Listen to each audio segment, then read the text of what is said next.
It's clobbering time!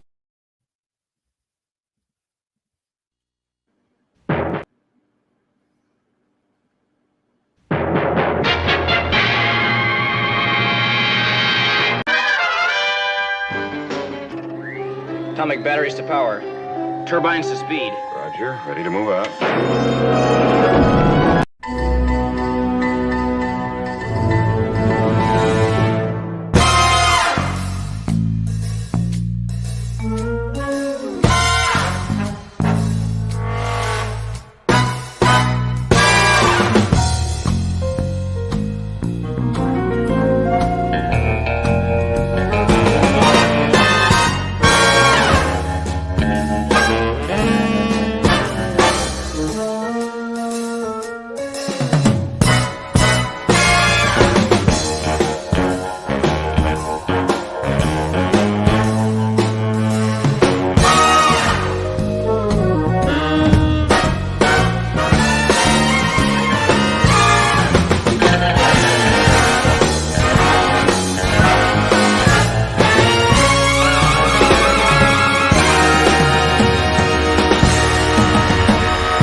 Clobberonimo!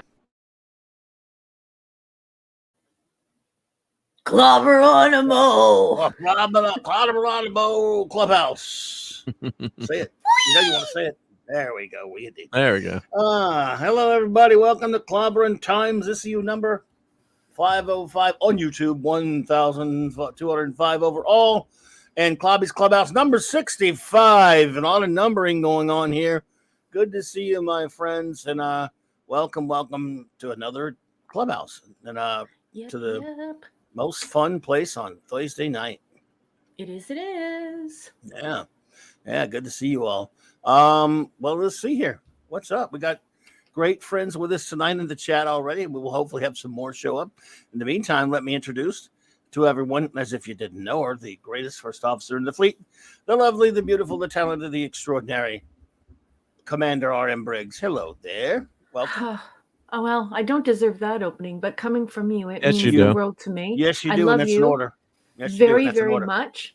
It's pretty darn easy to be a decent commander when you are surrounded by such a great crew. I mean, I have you, my captain, one of the best friends I've ever had, and I get Mark D with a C as my chief engineer. It doesn't get any better than that, folks. Oh, thank you. You definitely deserve it. And like I said, that's an order. So there you go. Of course, the greatest chief engineer in the fleet of YouTube, the USS Clobber Prize, Mr. Mark D with a C. Hello there, Commander. And the crowd goes well. Thank you. Great to see everyone. Yeah, I always look forward to Thursday night with the Clubhouse. Yep. So just kick up your feet and relax, and we got some fun stuff for you, hopefully. That's right. Oh, we got an early super chat. Hello, the great Eric K. Thank you, man. You're too kind, buddy. Thank you for that. He says, another 12,000 and I will let you retire, Clobby. Well, dude, I think I could make it that far. I don't think the internet needs me to make it that far, but I'll definitely try. Okay, so, speaking of Eric K, I know that I am interjecting here, and it might be rudely, so I'm going to apologize. I beg your pardon, everyone, but I have to say, Eric K, I love you too. and you were not feeling well. And so it's number one, it's great to see you. Number two, you've been having like biblical events as far as weather is concerned in your area. So you are juggling a lot of balls. You have a lot of balls in the air there. And so I just want to check in with you and let you know that we love you, that there are folks who were sending out healing prayers for you, and those who are agnostic or otherwise were sending out healing thoughts and good vibes and hugs and our full love and support. So I just wanted to start the show off with that, because it's good to see you and I love you very much. Indeed. Yep, you're doing well. We member chat from Michael Beacom. Greetings. Okay. Hey, Michael I know you Beacom. guys Thank you. Can't see that on StreamYard, so yes, I don't show that on StreamYard. Flip those over once in a while. Yep. Thank you, Michael Beacom. Appreciate that, buddy. And with that, quite quick show notes, of course. Tomorrow at 6 p.m. Central, 7 p.m. Eastern Standard Time, I will be guesting on our dear friend Dadman Walking 55's YouTube channel. Please check out his channel. We'll get a description. We'll get a link in there for you. Please subscribe if you haven't. He's a very good I should friend. be there too. I think he invited me, so I think you will be there. Yeah, because my wife is out playing. Usually Friday night's date night, but she is going out and playing pickleball tomorrow night at a charity fundraiser. So I don't pickle, so I'll be hang out with us talking sports ball. Yeah, pickleball. We'll be talking NFL playoffs, folks, and I'm looking forward to that with Mark D and Dadman. Hopefully Ash will be there again, and we got to see Ash last week. Yeah. So that will be fantastic. And then, of course, 8:30 Central Standard Time, 9:30 Eastern Standard Time, I will be on the Great Nick Weiser Show, our buddy Nick's show, with Nick and the Comic Shop Gang, reviewing the Infinity Gauntlet #3. And nice. Indeedishness. And let's see what else is going on. I think I need to double check this. I should have double checked it. But I think I'm going to be on Saturday morning at 11 a.m. or something like that. Maybe on Brandon the Anime Guy's channel. Our good buddy I love Brandon the Anime Guy. Brandon, I was just saying ood at the time. Yeah. I'll manage it, though. Not to Brandon, If that's still on, I will be, and I'll make sure before we get done with the show today. Yes, I will confirm that, but I'll be on there talking I don't know what we're talking, but we're talking something. I know nothing about anime, so he's going to want to talk about some comics and geekness. So anyway, I want to thank him for that. And then, of course, Saturday Night Star Trek continues. Dun, dun, dun, dun. 4 more episodes of Star Trek Deep Space Nine for your reviewing pleasure. Excuse me. 1 second here. Okay, well, while he's coughing, I'm just going to say Eric just checked in. He said he's feeling okay. He's feeling decent. The weather has calmed down, and he has power, which is cool. Good. And he's also said that he's had lasagna and salad, and I hope he made the lasagna and the salad, because Eric is a great cook. And of course, my friend here in Canada, somebody who I love very much, you all know him, the Great Wrench of the North, Chris Persia, has the same question I have. It sounds perfectly pornographic, Chief. Please do tell all of us from outside of America, what the heck is pickleball? Oh, it's taking over the States here. So let me present my screen. Pickleball. I'm about to they went back to share? Oh, they went back to share screen. No, I got it. I've got present. I got share. Hallelujah. I got present. So anyway, we got to do our shout outs. How long is this going to take? It won't take long. 2 minutes. Be fast. Be fast. I'll be fast. No. So I just like to get that out of the way. It's really good. Oh, well, I got it here now. So who's running this guy? Who's running this ship? These engineers, they like to change things and take over. All right. So it's like a fun, Larry social, said, and friendly game. Wrench. So it has nothing to do with pickleball. The story was a family, I think in Vermont or Maine or somewhere in the Northeast of the USA, created a game, and the dad let them pick any name. So pickleball, it's kind of a silly name, but it's almost like you can play it on a tennis court, but it's a smaller court, like a badminton-sized court, and you have paddle, if you remember paddle tennis, but the balls, instead of those heavy balls that really would kill you, they're like wiffle balls or plastic balls that are very easy to hit. Yeah. So you play a lot of the sport at the net, and you so there's a lot of volleying, so there's not a lot of running. So like a dimensionally challenged guy like me can actually play. So the court's a lot smaller, and the trick is you can't see. It looks like a little mini tennis court, and you can't volley if you're in this little area off the serve. So it's a real simple sport, and it's really taking a lot of people going crazy playing it because there's not a lot of running. It's almost like you're standing on a ping pong table, if that makes sense. Yep. So it's outside, and you're not going crazy. Running around. You can, but it's so what's nice about it is older folks, dimensionally challenged folks, can play it, and it's very social and okay, well, that's good. We just wanted to know that it wasn't pornographic. So let's let Clubby continue. But the most important thing is you're not whacking at pickles, right, Larry? No, there's nothing to do with pickles. Right, Chris? There's no pickling. There's no pickling, although I do love pickled items, and they're good. But yeah, so you can.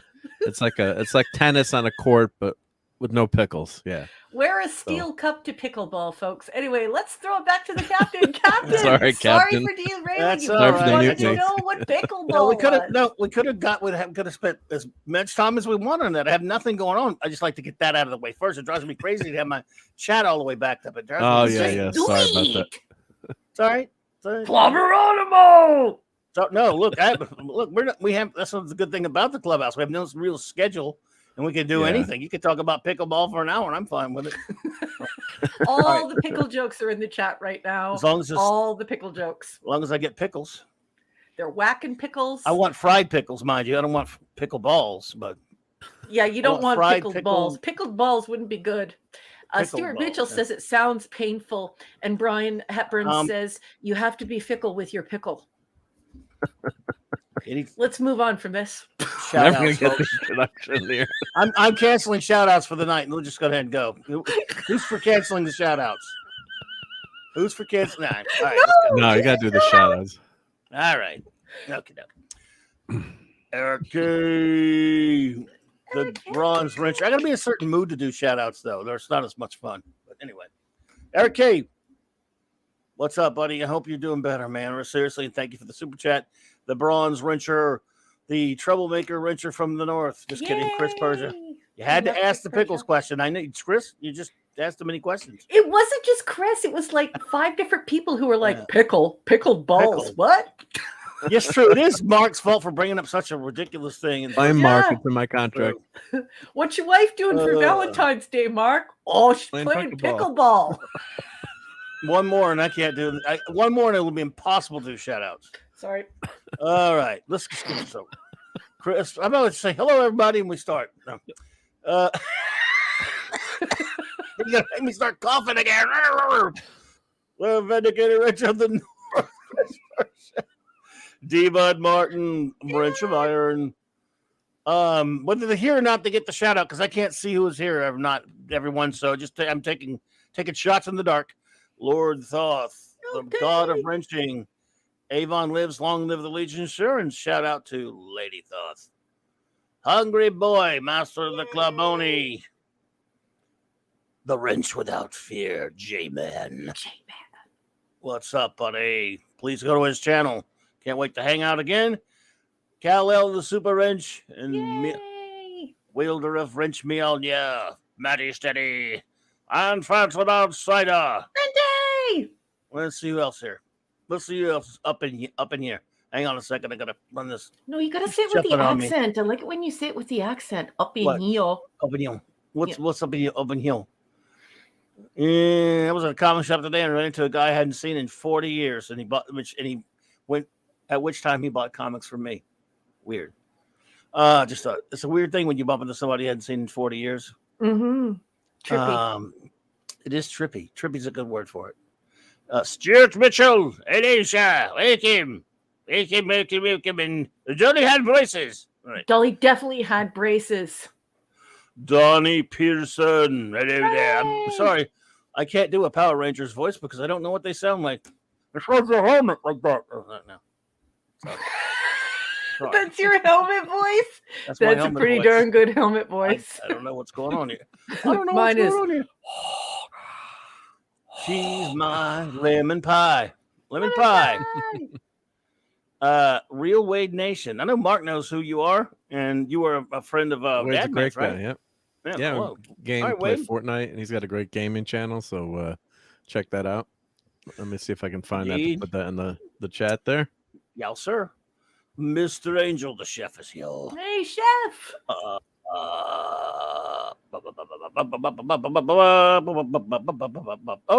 Death Ray Atelieri. I should never try to pronounce the last name.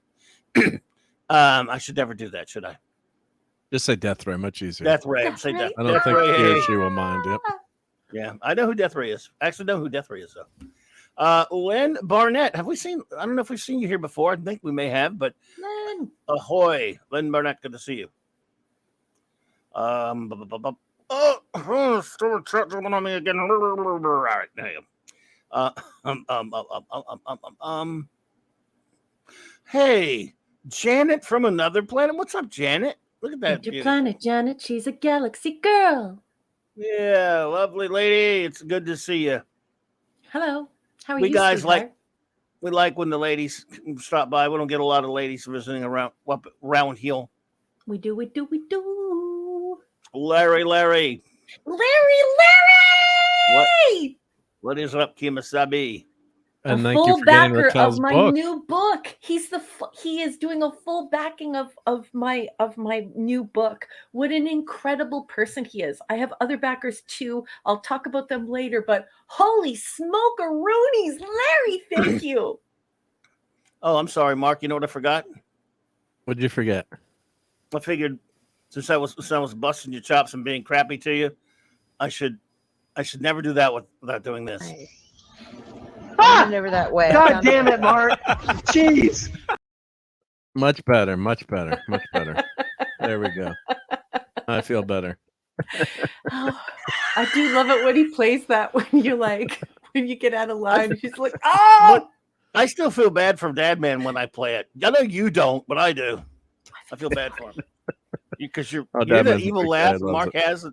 Mark's evil laugh on that video is the funniest thing about it. I know, but he's a scout master. He he works in his community for charity events. He donates his time and money. He's like this loving, caring dad with this all-American family. I've only heard him evil laugh 2 times in the 2 years that I've known him, and that one that was a hardcore evil laugh. An evil scout. I got matter? that mischievous side. Yeah, especially with war games. Yeah, I got that man good on that one. Yep. Blunt Philly reviews. Hello there. Hello. Oh, there we go. No wonder pickleball's so annoying. It's for psychopaths. Oh, that's why. You don't want to tennis ever pickle players your are getting balls. mad at- Don't do that. I got to admit, I've never heard of it though. I've never even heard of it, so I know nothing about it other than what you just showed us. That sounds like a Northerner Yankee thing or something. It's going everywhere now. Yeah, it started in the Northeast, but it's everywhere now. Everywhere. Yeah, it's taken over. Yeah, there's a lot of fights between tennis players and pickleball players, and one place the tennis players poured motor oil all over the pickleball courts because they're pissed off because they're taking it over. Yeah. What? You damn Yankees. Yeah. These just sound like a bunch of damn Yankees to me. Minimus. Minimus is here. Oh, there's you got a video about it. You posted a video about the pickleball craze. Yep. Cool. Yeah, I did. Yeah. So they're fighting each other. I guess it can't be worse than curling. Well, curling's awesome. God, you drink beers. Don't even get me started on curling. And all the cute ladies and cute ladies of curling too. Don't get me started on curling. I love my Canada friends, but come on, curling, you should all be. Larry, I love that song. Hey, that's a brilliant sport. You created a sport where it's on national TV. You can get paid for it, and you can drink while doing it. What doesn't get any better than that? Stuart Mitchell, it's not my fault I laugh like Muttley. I can't help it, okay? I love that Muttley laugh. Oh, I can't help it. You do. That is like the Muttley laugh. Sean Carter, hello there. Let's get this done so we can get this done before the Muttley. Yeah, it not is. My fault. Captain James T. Skywalker. Cam's here. Cam's Cam.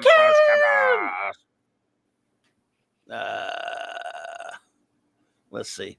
Let's get this done real quick, then we'll get back to sort of normal. Hey, Snuggy, Snuggy Jr., welcome. Snuggy Jr. I don't know if we've had the pleasure. I got Sean Carter. I You mention did? Sean. Yes, I ma'am. love that guy's name. Sean Carter and Sean John Carter, Carter. Warlord Go to of Mars. So I believe we're caught up now. So, wow, we did it. Now we're here. So good night. So good night, everybody. No. All right, folks. Okay, first, the most important shout out of all tonight, though, before we get started with our main business, is I would like to shout out and wish a very happy birthday, not that he'll hear it, to the great Tom Baker, 89 years old, the greatest doctor of them all. That's right, baby cakes. The fourth. Yeah, he is, yeah. My first. He is the greatest. He is the gold standard. It's also Edgar Allan Poe's birthday and Dolly Parton. I can accept those too as birthdays. Those are legitimate birthdays as well. They are. But the greatest Time Lord of them all is Tom Baker, the greatest doctor of them all. Also a villain in wasn't the Golden Voyage Sinbad, Mark? Yeah, Mark. Yep. Yeah. But yeah, this is the man right here. He is what started it all for me. There are a lot of people in the States name him as the first doctor they have seen, obviously. And I love many of the other doctors, everybody. Don't get me wrong. Oh, okay. J-Man watched some Baker interviews. They still with us at 89, strong, not too much younger than Shatner. Yeah. And the trifecta for me as far as the greatest, like somehow the greatest TV actors that played the most pivotal role in my geek existence are Adam West, William Shatner, and Tom Baker. There are many others that I love. Don't get me wrong. And of course, when we lost Adam West, I'm not going to lie to you, that killed me. That I did not take it well. He was a sweetheart. And I got to meet him a couple of times. He was fantastic. I don't know how I'm going to deal with those other two. And they, inevitably, of course, I'm just so glad that those other two are still with us. This man just means the world to me. I love his portrayal of the Doctor. And then not only that, the way he has, been over the past few years when he went back and did the 50th anniversary, now just a little under 10 years ago, that appearance in that, and just his good humor and demeanor. Hair stand up on the back of your head. Oh, got me, man. Yeah. I talk about this a lot. For those who watched the 50th anniversary special, The Day of the Doctor, on November 23rd, 2013, which was they aired it live, simulcast all over the world. And I'd heard that they had that other doctors were going to be in it. I'd read something before that Tom Baker was going to be in it. And then we're at the very tail end. I just totally forgot about that. And spoiler alert. No, it's not a spoiler because if you're a Doctor Who fan, you know about it. And here we come along that last bit in the epilogue, or if you will. And we get Matt Smith is told that, the curator wants to see you, and he's waiting to be seen by the curator of the museum there. And he's looking at the picture, Gallifrey Falls No More. And he's just talking to himself. Says, I could be a curator. I'd be a great curator. In fact, I would be the great curator. In fact, I could be the creator of this place. And then you hear this voice off camera. I really think you might. And I'm like, my son and I are sitting there. And we both, this again, you hear that voice, and we about fell off of our chairs. We looked and said, holy shit. We looked like 2 8-year-olds. And then, of course, when you see that face and we see that it's him, we're just going, busted out of our chairs. We're just applauding. I don't know if I'm not going to can't confirm or deny whether I shed a tear or not, but because the show was already so good. That was such a great, at least I loved it anyway, Day of the Doctor. Some don't.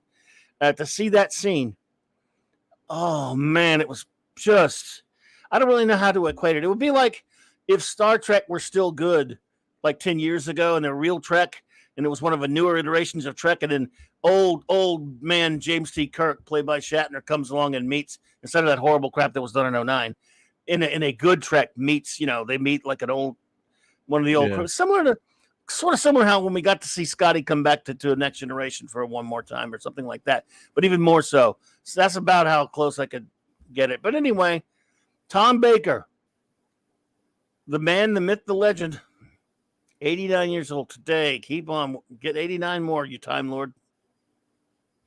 And what a lot of people are saying in the chat too, saying these are the introduction, first Doctor like you and me. And Raquel, did you ever? You'd never watched much Doctor Who, right? Or did you until? No, I saw a couple of Doctor Who episodes. I believe it was on PBS here in Canada. In the late 1970s, it was the black and white version of Doctor Who, and it just didn't stick with me. It just That would Leonard have to be Nimoy. I think it was Leonard Nimoy who was doing a TV show at that time for PBS, where he was doing the voiceover work for body systems and science. And so that Doctor Who show, it came on after my my science show, where he discussed things happening inside of the body, right? How the nervous system works and things like that. So I would watch that, and then the Doctor Who would come on and just didn't stick with me. You weren't a big fan, yeah. But see, I started with Tom Baker, and there's so much pain. Well, you can just stop watching. No, I'm just kidding. You'd love. There's so many years, so yeah. I don't know if it would ever be something you'd get into anyway, but if you did, you'd have had a lot of pain later in life. But you've been like same with Trek, so you'd be used to it. But So, but anyway. But Tom Baker, I think, is part of the reason Who was so successful and became such a worldwide phenomenon. I mean, not to take anything away from the first three Doctors, but part of it maybe was getting, to PBS in the States, or, the popularity at back in England of Baker. But, he put it onto that next level. And the timing was right. And I remember watching on PBS, and, back in the day, it was tough to watch shows. And then, what do you mean there's another Doctor? And when I found out he was regenerated, I'm arguing with my friend, well, that's bogus. He can't.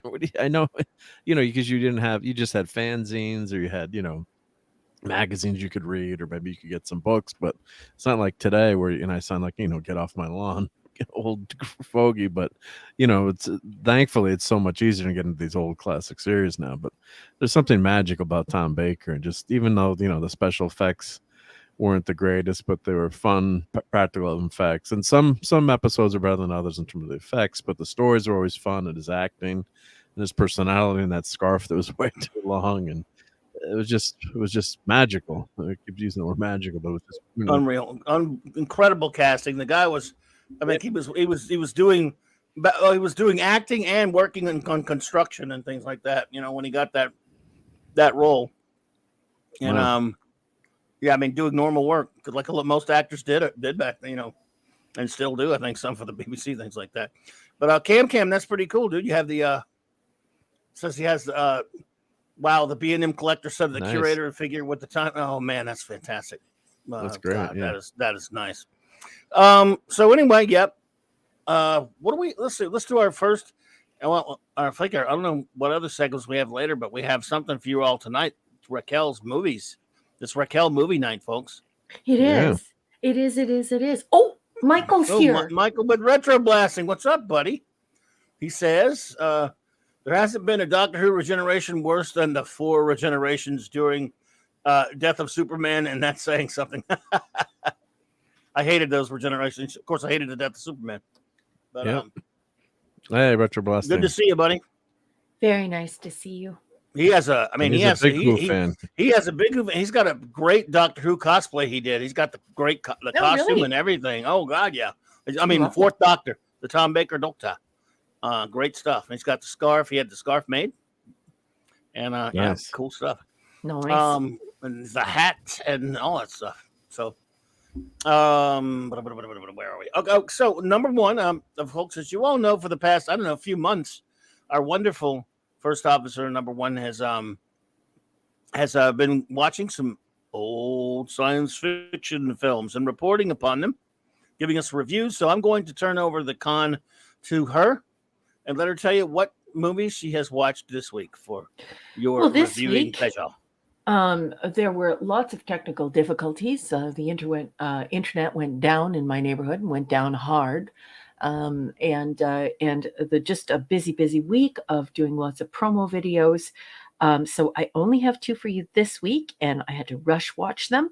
But let's go through it. So the first movie this week is this thing here. Now, if you're joining us as though, this is an old-time radio hour and you're just listening in, first of all, I just want to say how awesome sauce that is. I think that's totally cool that you're doing that. I think that's just absolutely wonderful. And hello to all of those who are in their cars. So if you're not here in the live chat and you're not seeing these visuals, and it is like radio for you, Yes. what I've presented is the lobby card, I believe this is called. Mhm. I can never tell the difference between the theater I think that is.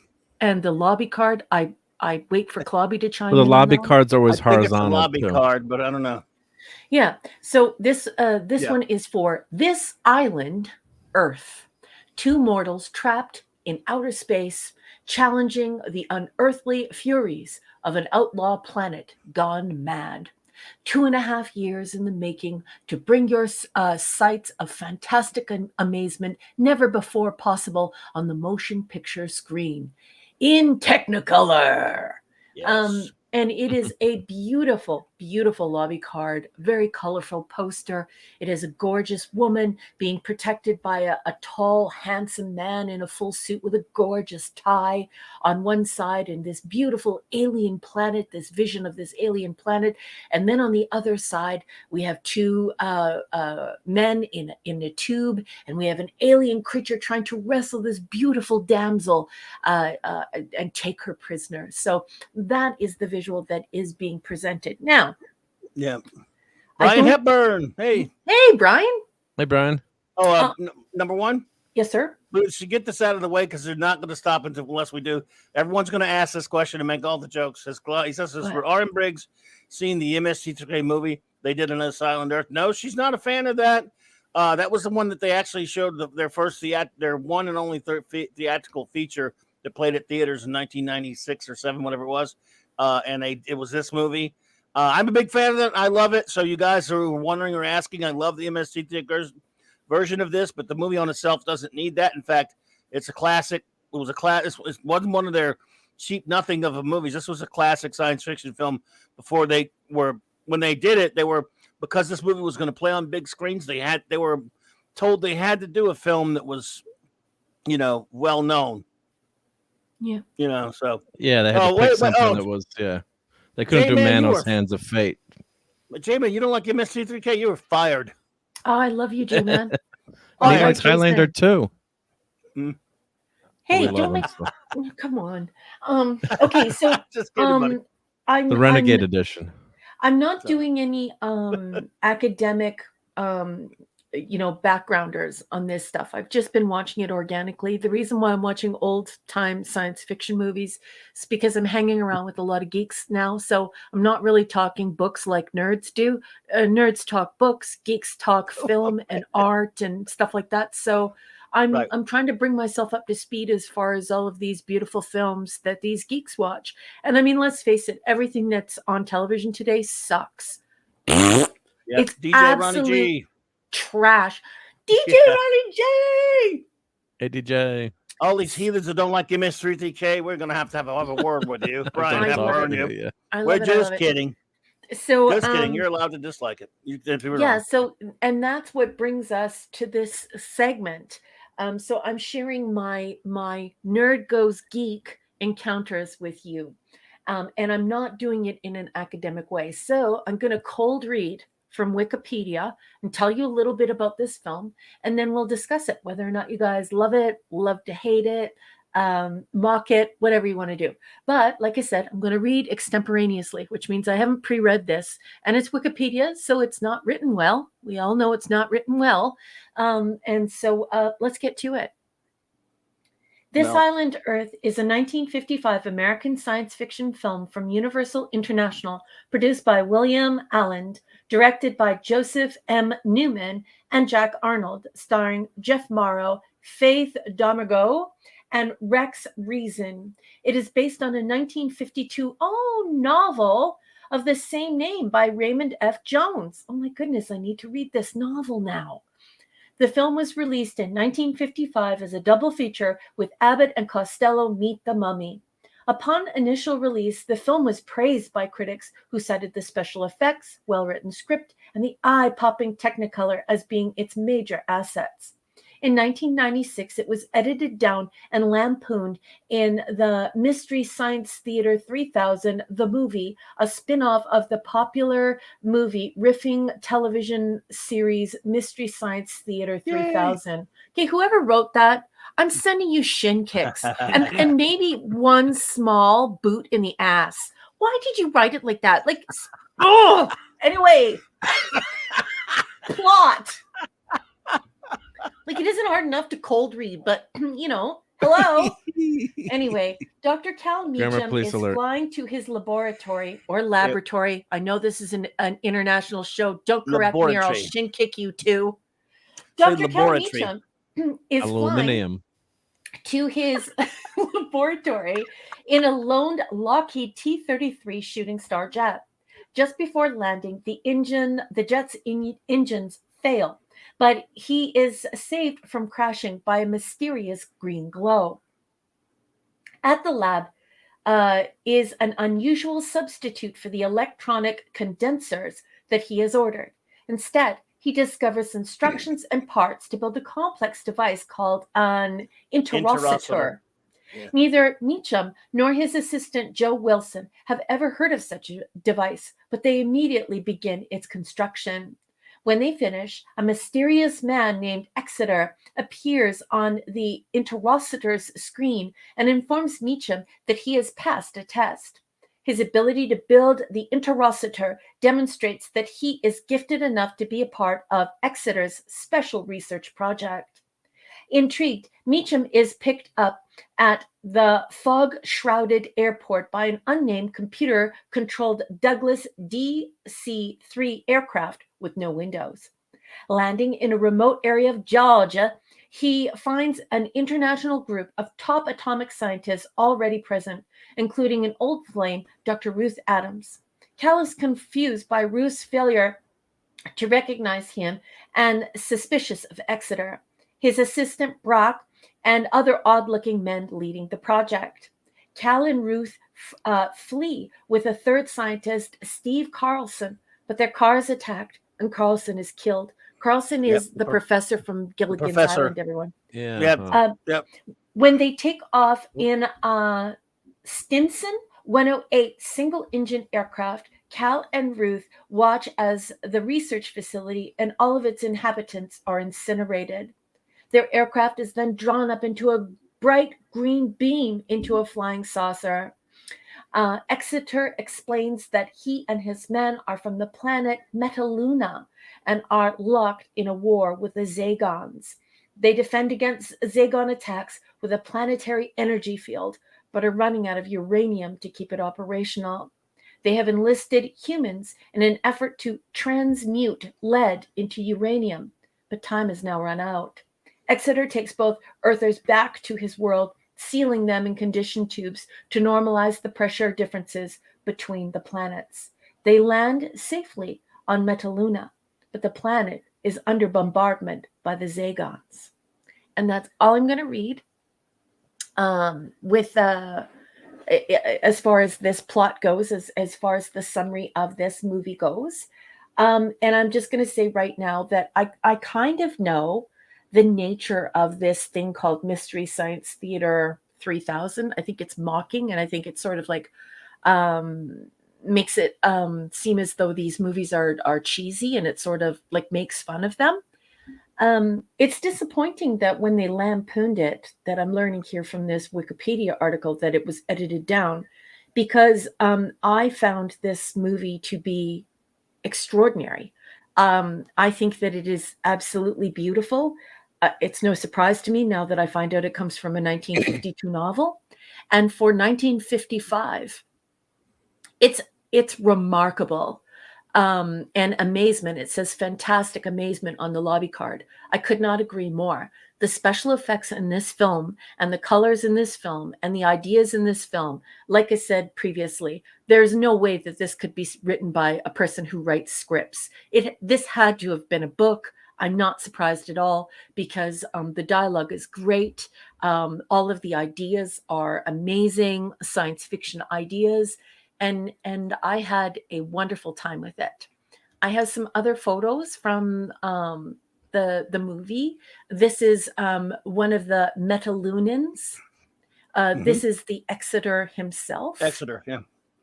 And then I have this lovely picture. And I actually had to stop my television. Like I had to stop the movie when I saw this. I was just, to me, this is just so gorgeous and perfect and beautiful and everything that science fiction should be. It Great matte sends painting. my imagination blazing in a million different directions.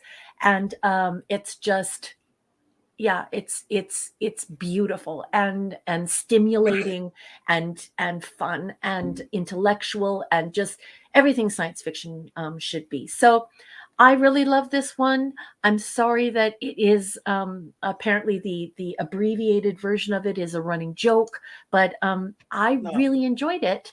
And now I'm going to turn it over to my captain and the chief officer and chief engineer, I mean, and I'll hear what the guys have to say. Guys, what do you think of This Island Earth? Well, first of all, I have every respect for it and love the movie. It's a great film. It's the MST3K thing. In their defense, when they were given a movie deal to go to the theaters because they were on Comedy Central, and they were not going to pick just one of those public domain cheesy movies that no one's ever heard of. They were told to pick something, and they refused to do Forbidden Planet. And they really didn't want to do this. They wanted to do something they could kind of make fun of, but this is a movie that was actually fairly well known. They still respect the movie, but they just made, you can watch your favorite episode of Star Trek and make jokes if you want to. You can make fun of anything. They did make fun of it. It's what they did was very funny. The reason why it's edited down is because MST3K, which is what they were trying to make it like an episode, has cutoff points where they go to the hosts, the Mike and the robots making all their jokes and having like middle segments while they release the film. So it's cut. They're always heavily cut for that respect. So they did. I love both what their version of it. It was still a lot of fun. It was hilarious. They did a fun job making fun of it. It's the same principle as you could.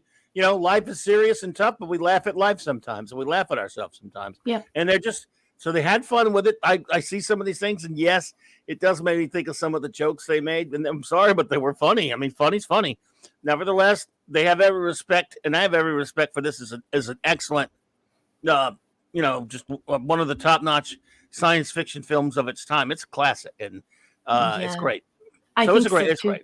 Yeah, I think so too. I would just like to say hello once again to Hungry Sean. Boy. And just say, Hungry Boy, I totally agree. This is a great movie. And Sean's here. Sean! He's like one of my favorite nerds on the internet. Yeah. Yeah. We make fun of the stuff we love sometimes. And they did have it forced on them, like Hungry Boy says. They had it forced on them due to the nature of the deal structure they struck with the studio. And they've even said, look, there are a lot of I'm sorry, a lot of the movies they make fun of deserve it because they're hello, Dave. Dave and Victor Dave. Fontaine. See, a lot of the movies Vic's they make here? fun of. Yeah, Vic's here. A lot of I don't see Vic. It was earlier, but I couldn't. You were talking. A lot of the movies they make fun of are these movies that are, like Plan 9 from Outer Space and Man of the Hands of Fate and all this other kind of stuff. Yeah. They're really bad. I mean, they're truly awfully bad movies. 97% of the time, they're making fun of movies that most people consider to be bad. Not everyone, but most people do. And that's what's fun. That's why when they became riff tracks later, and they were starting to do riffs on movies that were good, like every movie that came out, I don't watch them when they do a movie that's really good usually, because it's not as much fun. Even though it's still funny, I'm like, it's more fun when it's a really bad movie. Mm-hmm. And Michael Beacom, that's cool. I just totally disagree. I thought it was hilarious. I saw it at the theater, but I still have every respect for the movie. So, yeah, great stuff. And I will see what Retro Blasting says. Raquel, I promise you wouldn't be angry seeing MST3K take on Joe Don Baker films. Nothing there is worth saving. You know, can I just say, I don't think. I just want to say that never in my whole life, not like in my entire time, half a century on this earth, more than half a century on this earth, have I been in a room full of people who said my name correctly and even knew how to spell my name. I just like every time I see one of you addressing me and you know my name and you know how to say my name, I just want to say that there are few things in this world more beautiful than hanging around with a bunch of nerds and geeks. And it's really nice when when everyone knows your name and knows how to spell it. And it's just, you guys are really exceptional people. And I really love you guys a lot. Thank you. Indeed. Neon Knight. Hello there, Neon Knight. Good to see you. Welcome to Clobbering Times. I saw you I think I saw you in the chat at Tom's show tonight, Midnight Says After Dark. So good to see you there, my friend. Welcome to Clobbering Times. First time here, I think. So I will now pass it on to the chief engineer. What did you think of Well, yeah, this is an all-time classic. Just love the special effects. Kind of reminds me of Forbidden Planet, not directly, but just some of in terms of the quality of the effects and the quality of the movie, and getting this great, movie in the yeah, I'm laughing. It's weird that you should say that because I got the same vibe from it, like that that Forbidden Planet vibe where it's so pure and it's so driven by ideas that any criticism that you have for it falls away because of what it's doing to your brain. So I like that you said that it reminded you of Forbidden Planet, because it reminded me of Forbidden Planet because of the purity of the science fiction, the daring attempts at futurism and technology and stuff like that. So I fully support that, Mark. I think that's a brilliant comment. Well, thank you. Thank you. Yep. Slotty Botfast. I never get tired of saying Slotty Botfast. But you got to say it the way Arthur Dent says it, Michael Bingham. Slotty Botfast. I said it wasn't important. Sorry, go ahead. Yes, scale. I love all 5 books in that trilogy, but so this movie is really fantastic, and Universal, I was doing some research on it, and they said this was the first movie they did, sci-fi movie in color. Sometimes things you read in articles could be wrong, but it's an early color movie, and that you can see that from the advertising. They're making a big deal. It's in color, right? So yeah, and their TV is just starting to get popular now. Probably not as popular, but more houses are getting TV. Remember my mom told me when they first got their first TV, and so they're trying to make the theatrical presentation better. It's not until the 60s when most people, I think. But this is around the time. This is around the time in communications historiography where they begin to say, we're going to put a television set in every home and we're going to market products to people. And it will be an unprecedented marketing and advertising opportunity. And that was very revealing. And what I find very cool as a communications and technology scholar is that decades later, people don't realize that. People think that television was this marvelous invention meant to convey arts and entertainment and bring them joy, to titillate, to entertain. And if you look back in history, it was naked avarice from the very beginning. They knew that this was going to be a device for conveying products, services, and a moving picture catalog, if you will. It was meant to be an advertising device. So I love that you brought that up, Mark. Merchandising. It's all about the merchandising. Yeah, that's right. So I love that you brought that up. Anyways, I'm sorry to interrupt, but I just thought it was interesting that you brought up something academic, and I thought that was really good. So thank you. Because I was thinking about it in terms of how they're really trying to make this something that young kids or younger people too would be interested in seeing in terms of the quality of the film, So it was it was filmed in Thank you, J-Man. J-Man says J-Man goodbye. set it up. He says, Raquel, don't let Hungry Boy talk you into watching The Void. Well, it's only for gorehounds like me. I don't know what that is, but thank you for the warning, buddy. I love that Jason, who is like a horror author, has the portmanteau gorehound. I don't know if he coined that, but I like that is a fabulous, fabulous word. And take it from a fellow author to come up with a portmanteau like that. Gorehound. That's got to stick. That's got to stick. And while I'm on it, please make sure that you support Jason's work. You guys all know him as J-Man. If you follow him to all of his channels, you will soon discover that he's an author. And so is his wife. She's actually an award-winning poet. So if you can support them as indie authors, that would make me really happy. And it will also make you really happy because you'll be reading quality, non-corporate stuff. Please put your chat, J-Man's link in the chat, everybody. And please, if you haven't already, please subscribe to J-Man's channel.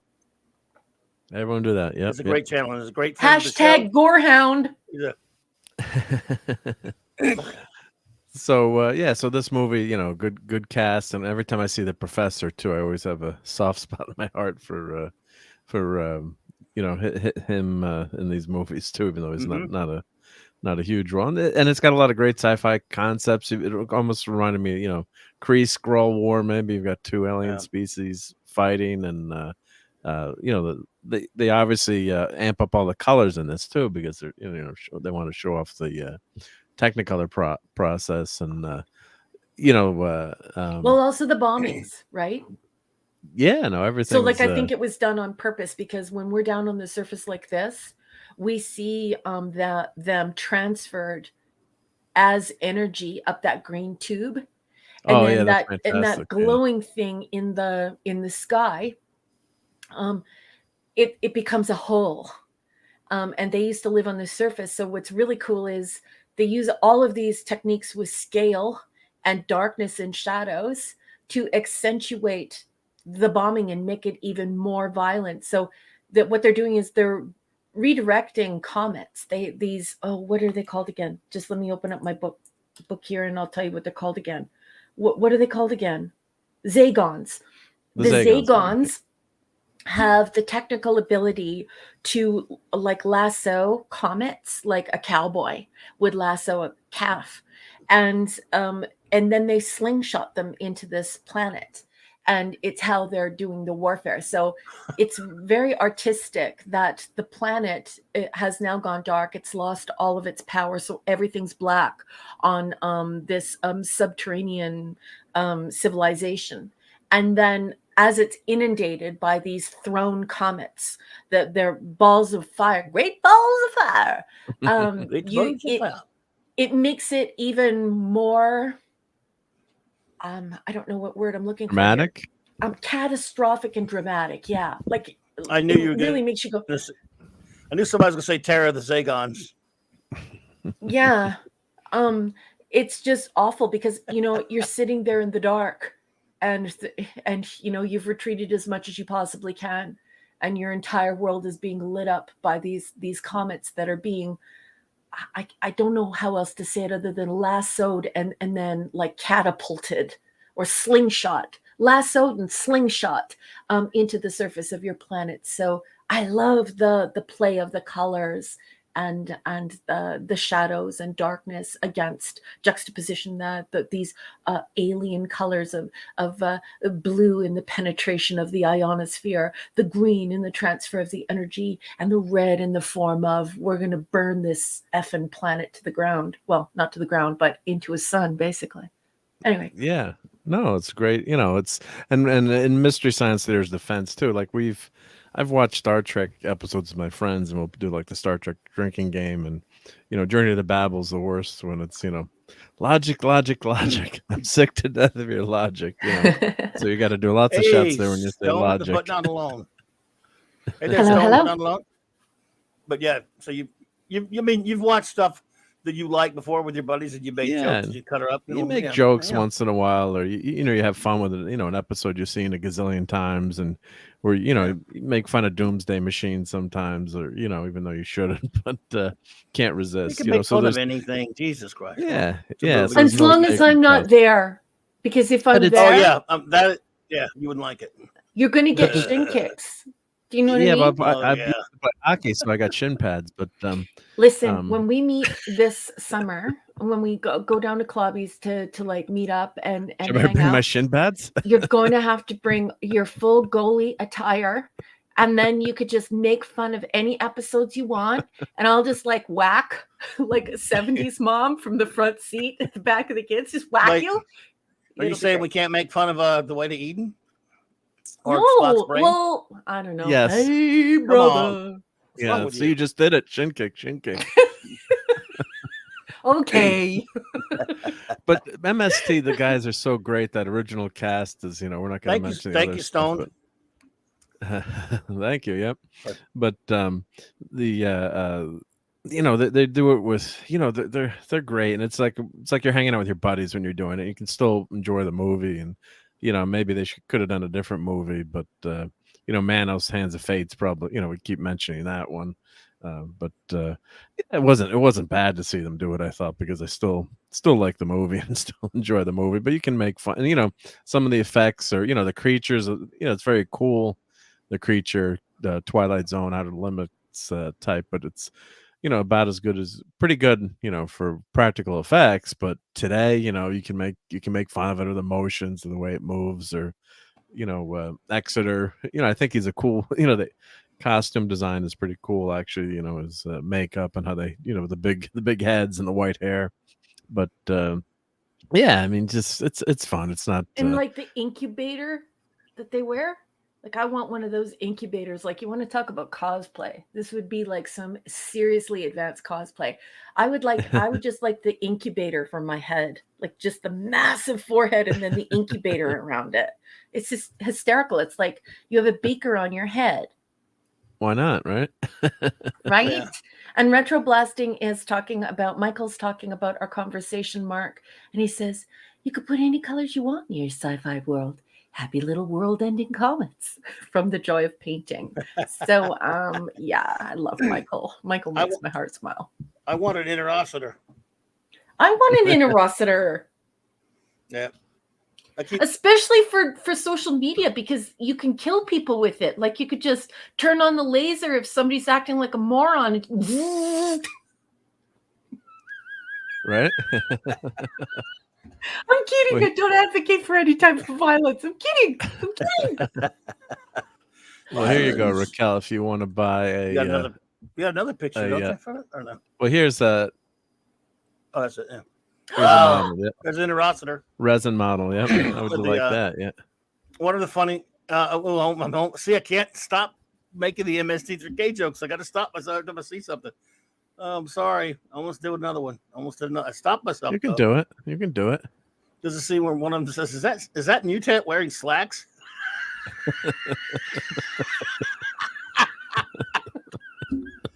Oh, at least I stopped myself on the last one with that matte painting. Because another one they said was, why does this planet look like a Roger Dean painting? Of course, the answer is because Roger Dean probably saw the movie. He was painting stuff way after that movie came out. That's cool. Yeah, the the resin metalunin, it blows. It's not good at all. But the interocitor and the insect metaluna insect is good. Yeah. Michael wants us to try. I'm not willing to take that chance, Michael. At least not if I'm in the same room with her. I won't do it. Like maybe from a distance where she can't really kick me. So we can win her over to Mystery the Case. She's halfway there. She has a sense of humor for it, but she likes to take her movies and stuff seriously, I guess. Although the sense of humor is there. Yes. She doesn't like to make fun of things like we do, I guess. Although this is true. She does have that streak in her. She just doesn't really like to show I'm it. getting worse because I'm hanging around with you all now, Michael. And Hungry Boy says that Bob Ross was the Kirby of ASMR. Right? Oh my God. Oh, that's great. Now he's not wearing slacks on that one. He's beautiful. pretty cool. That's fantastic. How much is that? I think much, I bet. $190 because these are all custom resin models, like low production custom models. That is very cool. But really high detail, very well done. Nice. Obviously, professionally painted, or well, I shouldn't say professionally, but someone who's extremely talented. See, that painted goes this, on the yeah. science fiction bookshelf, and for me, that means about 100 bookshelves of science fiction. But it would go good next to your robot, your alien, right? Yeah. Oh, which one? Oh, you mean don't you the have a one big alien in your office? You've shown us a picture before. of Orpheus? Oh, the Area 51. Yeah, that's my guy. He's fully animatronic. I thought you meant Orpheus. Oh well, I remember you showing some pictures of some big, cool, life-size robots and aliens. So Yeah, I have video footage of it. Maybe I should show it again. You know that's what happened the first time I ever went like camera to camera and face to face and met Clobby. So Clobby and I were we were talking for like a few weeks, and I was supposed to be on his old show, Blog Talk Radio Live. And I just, I was teaching at the time, and I was teaching a class at a college, and I couldn't get any time to do it. And then the very first night that we were hanging out, I went live on camera, and I was like, do you wanna meet my buddy? And I turned him on and made him go fully animatronic. And I thought, after I showed, did you put him on first? So Mike's like, here, this is Raquel. No, I said, I'm going to show you my fully animatronic Area 51 alien. He's like 6'1", 6'2", and I love him. And I showed him to Clobby. And then afterwards, I thought, this guy's going to think I'm nuts. Oh yeah, right. The guy that had a comic book. Yeah, guy that had a comic book shop. Yeah, I didn't know. Oh, you didn't know then? Okay, you didn't know. Yeah. Yeah. Yeah. So this is pretty cool little action nice. figure. That Super 7 Glow in the dark. I'm not sure who makes this. Let's see. Looks like Super 7 according to the top thing. Reaction. Oh, Reaction. It says. Oh yeah, Super 7. Yep. There you go. Yep. I'm not a fan. I like the last thing you showed me. I have expensive taste. Well, this is a stylized, 3 3/4 Star Wars size figure, and he glows in the dark. How cool is that? He does glow in the dark. That's good enough. He does. It's a fair couple. Did you have another movie, by the way? I do, boss. I do. Sorry. No, all right. Look, sometimes I fall into a trance when you guys start talking. Look, take your time. We can. Yeah, we'll just. So this movie's a 10 for you, Raquel? Yeah, what's your rating? I'm gonna say it's a 9 or a 10 for me, because it did give me those same feelings of Forbidden Planet, like it gave you, Mark. Yeah. This innocent reaching forward into the future to present daring and fantastic ideas that inspire the imagination. Now, the movie's not perfect.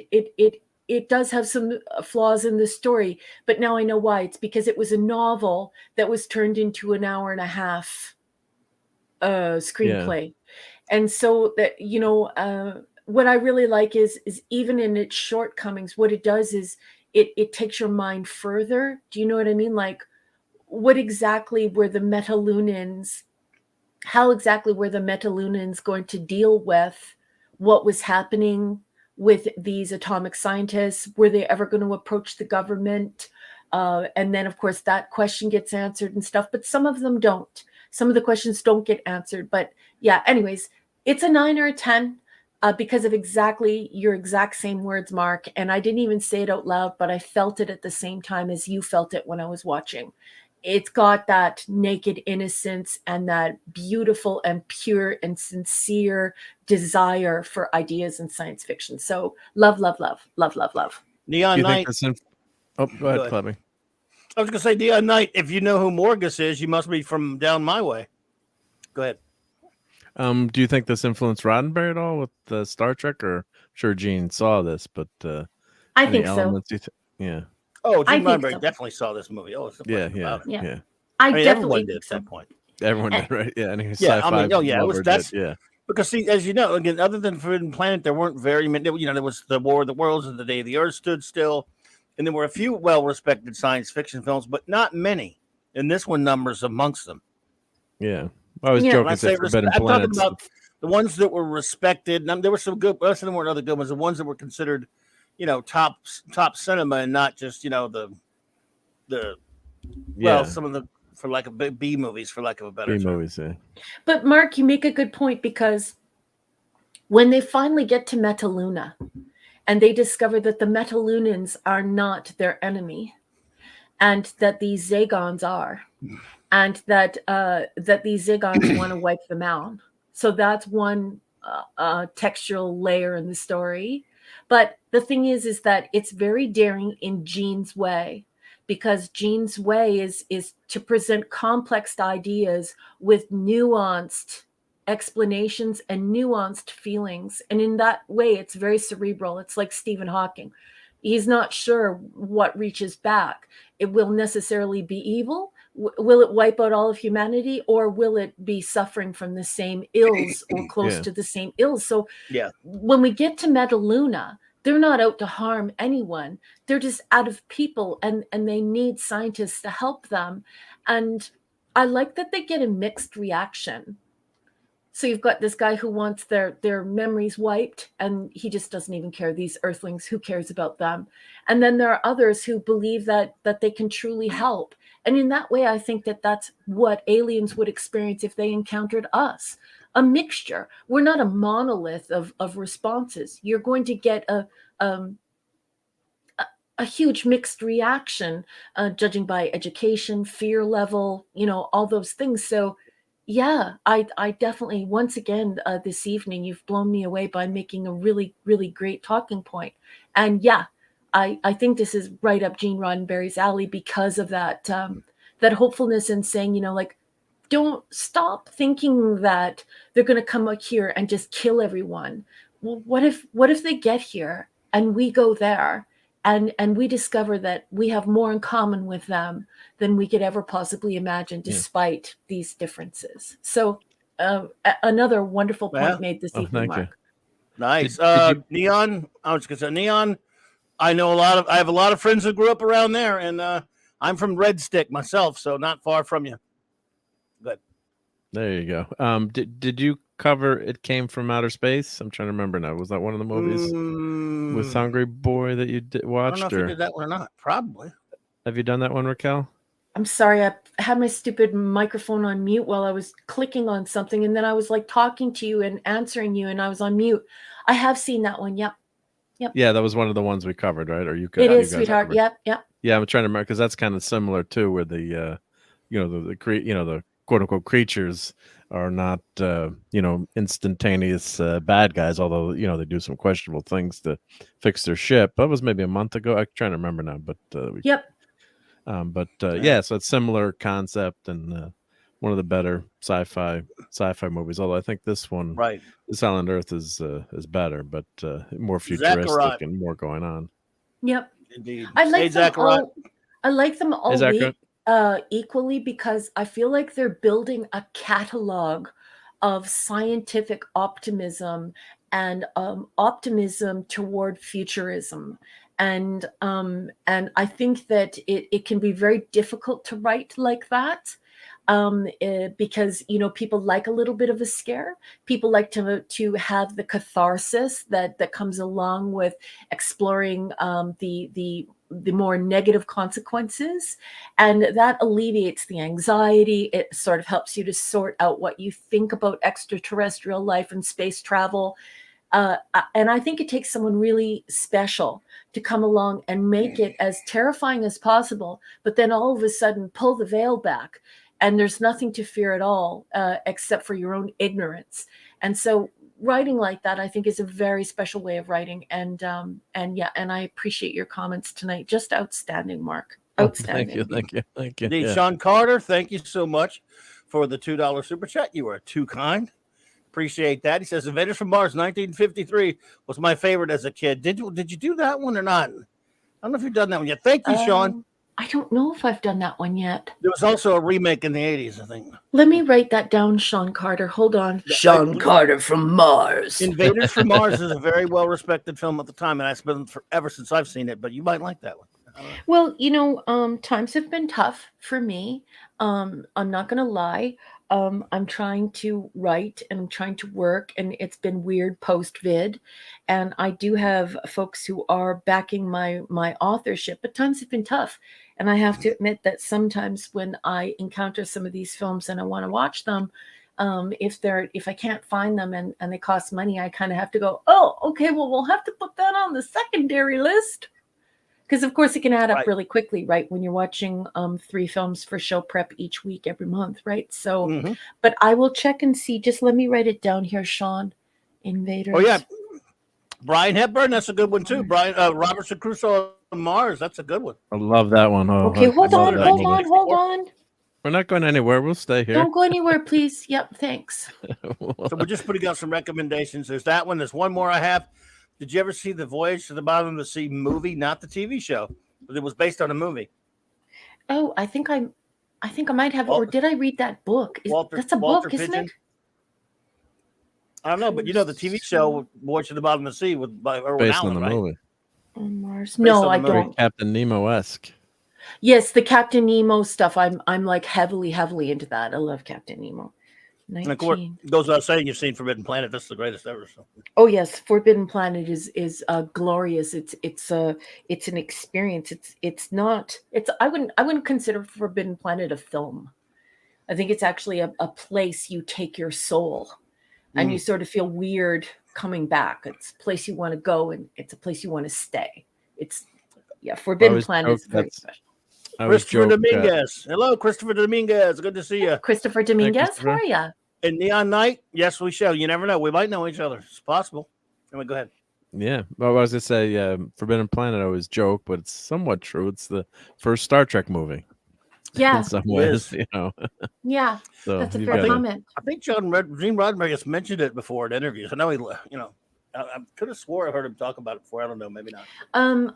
I've read in a couple of places too, and you guys already know how I feel about all the people who are like, these are the facts about Star Trek, when meanwhile there are like 10 million truths, and most of them are half truths written by a whole bunch of people in their memoirs, saying their own feelings and their grudges and all this other stuff.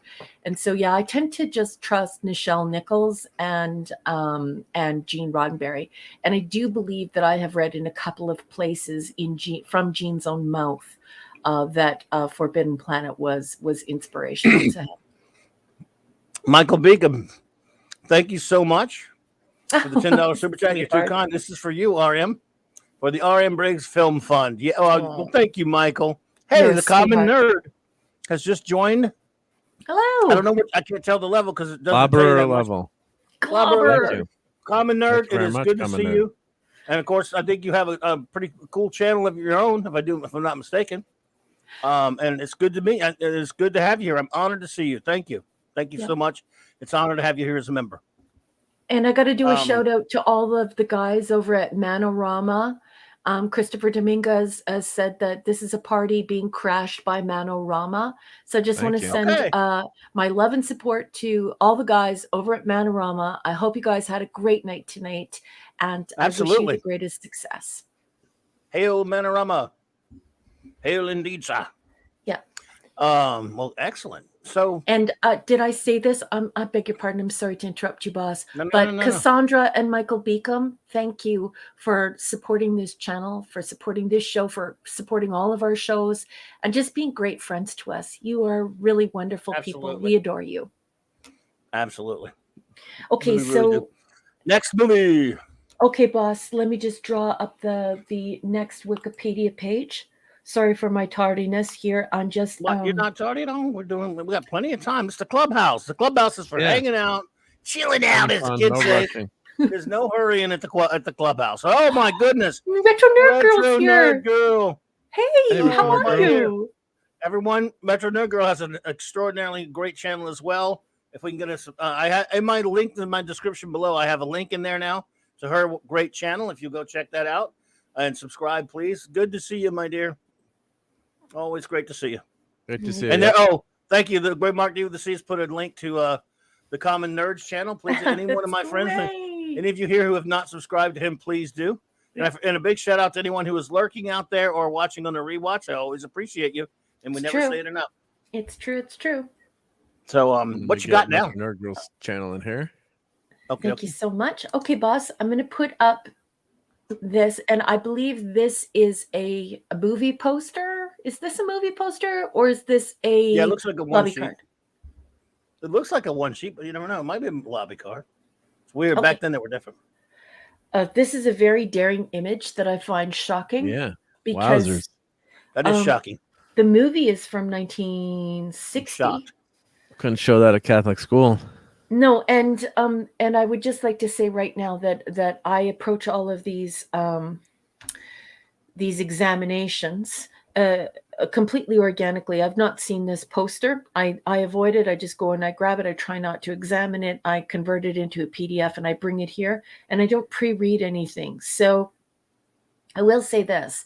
I find that image shocking for a movie that I'm now reading is from 1960. I watched it in black and white, and it also has absolutely nothing to do with the story. And what is he removing? Is this a commercial for Tampax? I don't know. That's a very odd image. Well, I didn't go there with that he's image. Holding a knife. He's holding a knife, trying to stab the other guy. Actually. Okay, but from far back. I gotcha. Like, it's pretty, that's a weird looking image. And somebody should have said, hey, do you know that from a little bit back that doesn't look so good? Okay, anyway, I don't have anything against I didn't nudity. notice. My eyes are fixated on something else, so I didn't notice that. So this movie is not in color. It says color there. No, what I watched was a free version, and it was in black and white, and it had terrible sound. So let's dig into the Wikipedia article on it. I didn't write the Wikipedia article. It might suck, but let's do it.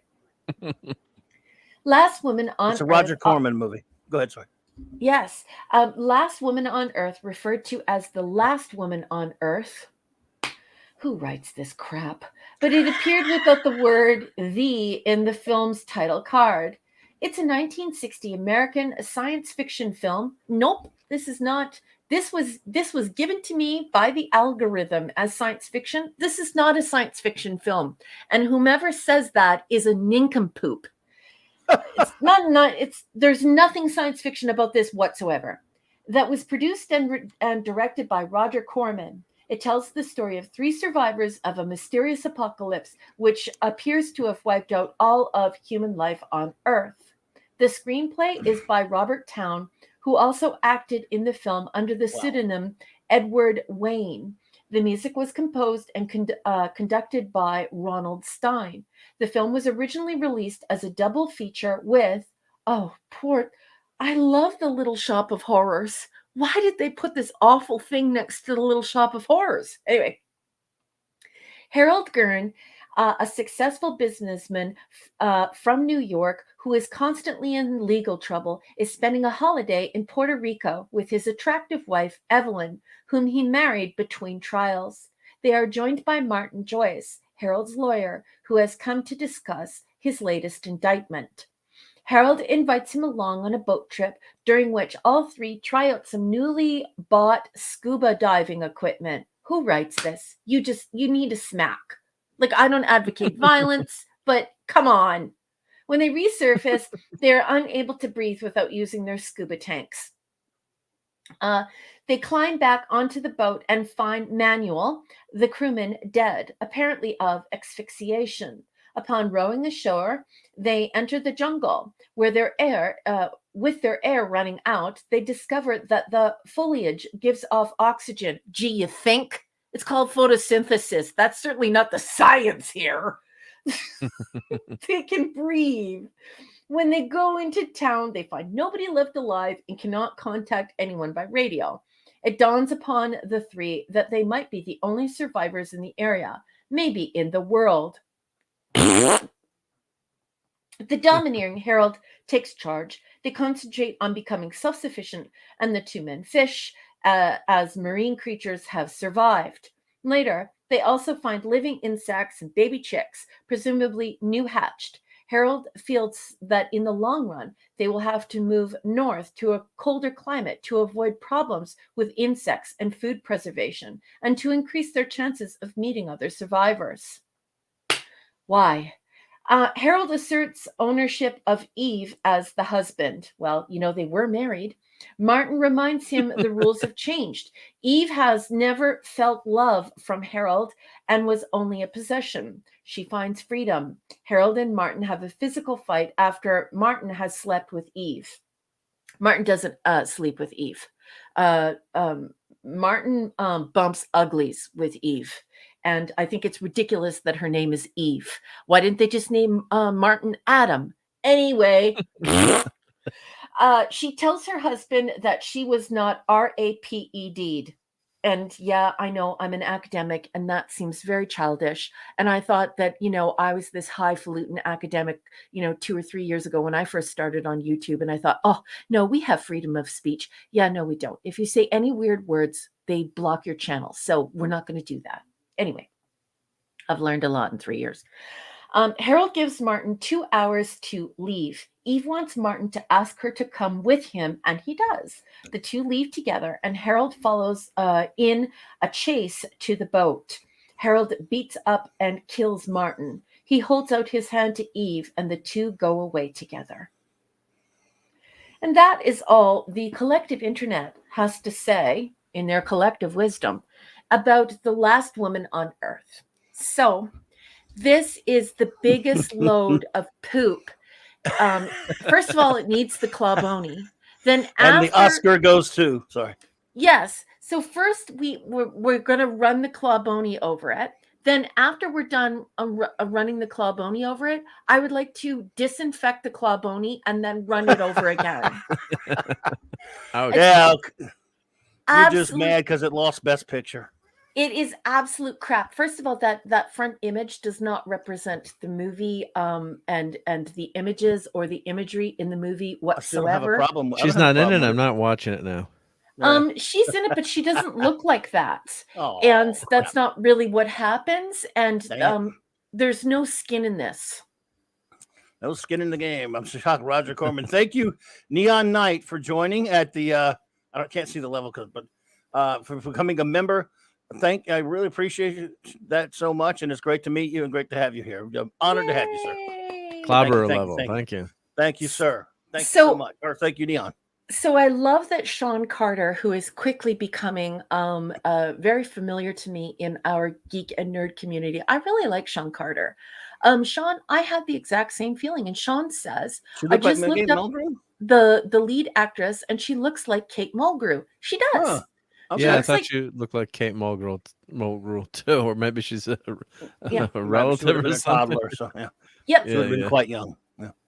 Yep. So she does look like Kate Mulgrew. I don't find her particularly sexually attractive. I don't particularly think that she dresses very sexy in this. They also do some weird dye job to her, like halfway through the movie. She has like black hair for some reason, and then she goes back to blonde hair, and you're wondering why this is happening. So it's very odd. And yes, this is what I was trying to impart earlier when you see this picture. He's no Humphrey Bogart. You see that girl there? And now this is what you actually get. Okay? One of these things is not like the other. That's right. And this is this woman who is with this guy who's a bit of a gangster and a gambler, and he's not a good guy. He's never paid much attention to her. And he's mostly worried about his next scam. And they tried to play her off as like she's this great lady or whatever, but she signed herself on to a life of crime. So you don't feel sorry for her at all. They go scuba diving. They come up and everyone has died. And it's because no one has any air. And apparently they're the only people who are scuba diving. Yeah, I was going to say, wasn't Scuba Pete in the water at the same time? That's right. Scuba Pete was there. Yeah, and and everyone in the world, no one was in a jungle, no one had any plants, and no one had any oxygen nearby. There was no one in the hospital near oxygen tanks. Everyone just asphyxiated except for these 3 scuba divers. It's and the then why dumbest. was there air? all of a sudden came back? Wouldn't it take like years Yes. for air to be, replenished on the Earth? Wouldn't it be like or they never Yes. explain why the air goes away or what happened? No, no, they don't explain it, and that would be fine if this was a science fiction film that made you Like go, aliens took all our oxygen away or yeah, something. or makes you go, what happened there? But So you that's have not no what idea happens. what happened, right? Yeah. For 98% of the movie is this. Here's the next image. That's what the lady actually looks like. Okay. Take a look at that. And now I'm just going to show this to you again. Everybody ready? Everybody? Mhm. Exhibit A. And what you actually get. So anyway, what you see here is the entire movie. 98% of the movie is this woman cheating on her husband with his lawyer. His lawyer is actually a pretty nice guy, but he doesn't want to have kids. He's pretty upset about what has happened. And, she's asked him to take her away, and he agrees. And the criminal who's on the bottom there, I believe. Yeah, that's the criminal who's on the bottom. The guys look That's the pretty much the husband. same. He smacks him on the head. The guy in the white shirt smacks the guy who's on the top there in the head with a rock, and then blinds him and beats him to death. And so in the end, it's not even about whether or not like what would happen if there was an apocalypse and there was the last woman on earth, the name of the movie. It doesn't have anything to do with that. There's also the last man on Earth then too, right? Right. Well, not only that, but it's actually just about this woman's desires. So she's trying to pick which guy, and then there seems to be this conversation about whether or not you would have extramarital sex, sex, and if it would be okay. There's no science fiction in this film whatsoever. It is a giant dumpster filled with baby diapers that has been hosed with excrement and then lit on fire. It is I am worse for watching this. This is 71 minutes of my life that I want back. At least it's short. Awful. Oh my God. Absolutely awful. This is a 0 out of 10. It is a 0. Don't watch this. Don't even hate watch this. You know how like sometimes I'm like, oh, this one's kind of crappy, but you got to watch it anyways because it's such good sci-fi. Yeah. No, don't watch this. Of the two films tonight, this is the one that deserved the MST3 treatment, and it did get it. So good. Yeah. See, some movies don't necessarily, a few don't deserve it. Like, This Island Earth doesn't deserve it, but if you do it, it's fine. We should be able to laugh. But this one really craves it. This one begs for it. Oh, it's so bad, Clubby, that at the end, after he brutally murders this guy, who she has been knocking boots with and bumping uglies with, and going off into the jungle whenever she could with this guy. Not only does she not cry or try and stop him, but she takes her husband's hand and they walk off together in the sunset because in church. They're in a church. They're in a church. And it's because, and I don't know if they were trying at some sort of symbolism there, but please, I think they were. Please. Yeah. Anyway, because he would want to have children with her. Well, there's not enough genetic diversity to be frank. There's 2 people left. No. It's game over, man. Game over. It's almost like you're saying. Go ahead. I'm sorry. No, I was just gonna say there's a free. If you go to the Wikipedia article, there's a free version. I guess maybe it's in public domain. So I just skim through the movie, fast forward, just moving the mouse so you could see how bad it is. And there's really no story here. And Raquel's, I trust obviously Raquel. I don't know. I can't remember if I saw the MST version of this, but it's almost like you're both saying that Roger Corman makes really bad movies or something. Well, oh yeah, Neon Night, Incredible Streaking Man's a great movie. I do believe Raquel's seen that one. That's one of the greatest. And yes, been by the great Richard Matheson. Yeah, love it. Yeah, great movie. That's a good one. Maybe I'll rewatch that one. Oh man, I gotta watch that. I haven't watched that in a while. I've watched it many times, but so Yeah, you're just saying watch that Roger again. Corman, That holds up. Yeah. you're saying Roger Corman makes bad movies, so, even though he did make one. He only made one great movie. He's made everything else has been pretty much terrible. I think one. And that's Battle Beyond the Stars, which I love. Battle Which we Beyond should the all- Stars. Which we That's should all the love, watch and love sometimes. We should all watch Battle that one Beyond night the and talk Stars about it. is the giant With John Boy. boobies on the ship. Yeah. ship. Yeah. I thought it was just a cool spaceship. You guys are ruining everything for me. It's like it's like a vagina and But chesticles fused together love in a that ship. Still a fun movie though. It is a delicious movie, and every single human being on this earth should see Battle Beyond the Stars. They should see it more than once. You should watch it on a Sunday afternoon with a cherry Coke or a cherry Pepsi, a big bowl of popcorn, and a full bag of M&Ms dumped into buttery popcorn. Oh my God. It's so much fun. Dumped into it. My God, that's what I want right now. Yeah, right? That's true. So- Christopher Dominguez, that is true. James Cameron did work for Roger Corman. Yeah.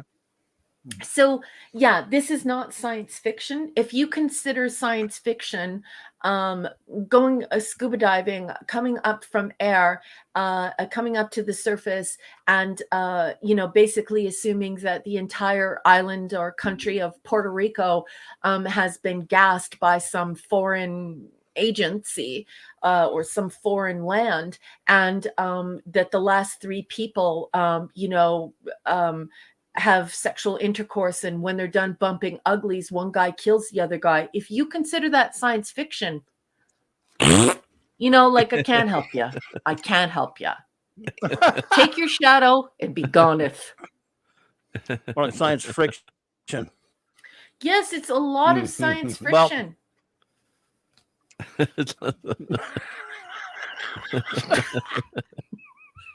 Oh wow. That's Well, they can't all be ridiculous. winners, can they? No, There you go. What a I mean, imagine if you're promised this and you're like, okay, all right, let's do that. And this shows up. Yeah. Yeah, I know. Hey, Brian, yeah, I guess those old Roger Corman movies with about Edgar Allan Poe and Vincent Price, those are good. I forget about those. But still, he did make this turd. Yeah, and this is possibly one of the worst things I've ever seen on film. This is one of the things that would keep nerds from becoming geeks. This film keeps nerds in books. This is a walking billboard for just read a book, don't watch films. So- That's how bad the suck is here. The suckage is on maximum. So at no time do they ever prove in the film that she's the last woman on Earth, in fact, or they don't. You just assume don't. everybody on the island died because maybe there was like a gas leak or something. They never explain it. They're not the last people on Earth, which is why I think the criminal husband wants them to stay put for now, so that because he's got the run of the island, right? Yeah. Oh yeah, I give you that one, Hungry Boy. I did like Death Race 2000. Yeah, Okay. Death Race is good. Yeah. Okay, how about he made a lot of really bad movies? So that work for you? You guys. So yes, oh good Lord. So she's in fact just the last woman on the screen. Yes. So no other women are filmed. And at no time does anyone with a triple digit IQ think that these three people are the last people on Earth. They don't explain it in a way in which you believe it. It's just like, oh, okay, so the gardener who works on all of these all-inclusive resorts in Puerto Rico maybe turned up the bug spray too high and gassed everyone. And now we have to watch this lady cheat on her husband, but eventually watch him murder somebody. But she goes back to him because the guy who her husband murdered said he wouldn't have babies with her. And you're like, why is this science fiction? Why did I waste 71 minutes of my preciously short life on Earth on this complete and utter shite?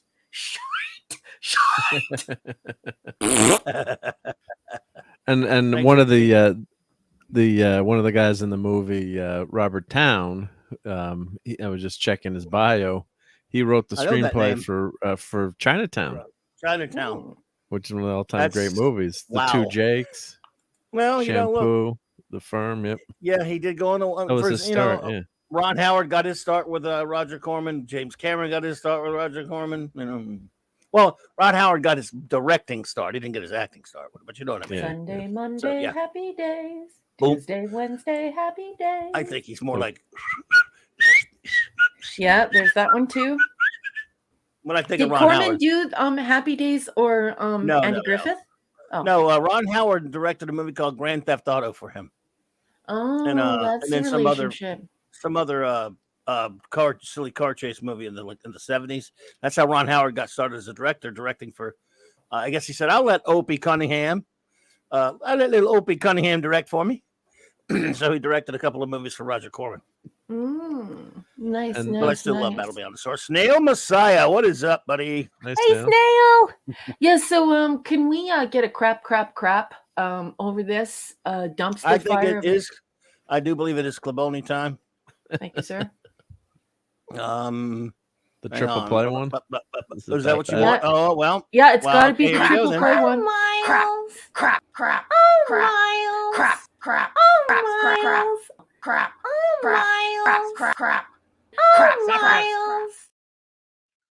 We haven't played that one in a while. Oh, it deserves every second of that agony. Oh, Well, the other fun fact I found too is the actor who played Martin Town, who's credited as I guess he didn't want to use his name in the movie. He's billed as Edward Wayne, but it's Robert Town. He originally sought work as a writer and actor. He took an acting class with Roger Corman, taught by Jeff Corey, where his classmates included Jack Nicholson, who he shared an apartment with, Irvin Kershner, and Sally Kellerman. Wow. Who was on Star Trek. Sally Jeff Kellerman Corey was on Star Trek. So was Jeff Corey. He was in the Cloudminders, and he was in Battle Beyond the Stars. Yep. Yeah. He was an acting teacher. That guy taught acting, Corey. Yeah, so I guess Kellerman was Denner. Hmm? Kellerman was Denner, right? Yes. She was Dr. Danner, and Widowman's done before. Yeah. Lovely And Sally Hot Kellerman. And Hot Lips Houlihan in the first MASH movie. Hot Lips, it's a penalty, you blithering idiots. Yeah. Yeah. I love her in that. I remember that. Think you'd have been Billy Mooney instead of Ron Howard. Yeah, I love. They were both greatest kid actors. Some of the greatest kid actors, Billy Mooney and Ron Howard. Yeah. And Robert Town also wrote the screenplay for this pile of trash, and then he went on to write Chinatown. Wow, So I'm sure he doesn't. I'm sure he doesn't want anyone knowing it. Yeah, right. I mean, if you wrote Chinatown, which is a great movie, in spite of the scumbag director, if you wrote that, I mean, but you had this on your resume, you could lose this from the resume right now. Yeah, because Chinatown is one. If anyone out there hasn't seen Chinatown, go rent that or. Well, although you're watching a movie directed by an evil monstrosity. I know. What do you do? What do you do? I mean, I know. I guess, Sean Carter's right. She was great in Back to School too. Yeah. Oh God. Oh, she's awesome in Back to School. So if your algorithm Triple Lindy time tells you to watch The Last Woman on Earth and they call it science fiction, laugh. Just laugh and just keep scrolling. This is not science fiction. It's complete and utter shite. Don't watch it, please. They didn't fight for the ultimate prize, right? No. To make up, Michael says, Raquel, he says, to make up for that Garbaggio, Raquel needs to see some decent British science fiction. X the Unknown, The Monolith Monsters. I have The Monolith Monsters. She's seen that one and the Quatermass Express. Yes. She's seen some of these. She's actually reported on a few of these there, Michael. So, yeah, you're on the right track, bro. Hungry Boy introduced me to Quatermass, and I absolutely love Quatermass. But Quatermass is difficult to watch. And it is because it falls into that odd category where they did some Quatermass for television and they did full films. And like there's the Quatermass Experiment, right? And the Quatermass Experiment with the E, and then there's one with the X.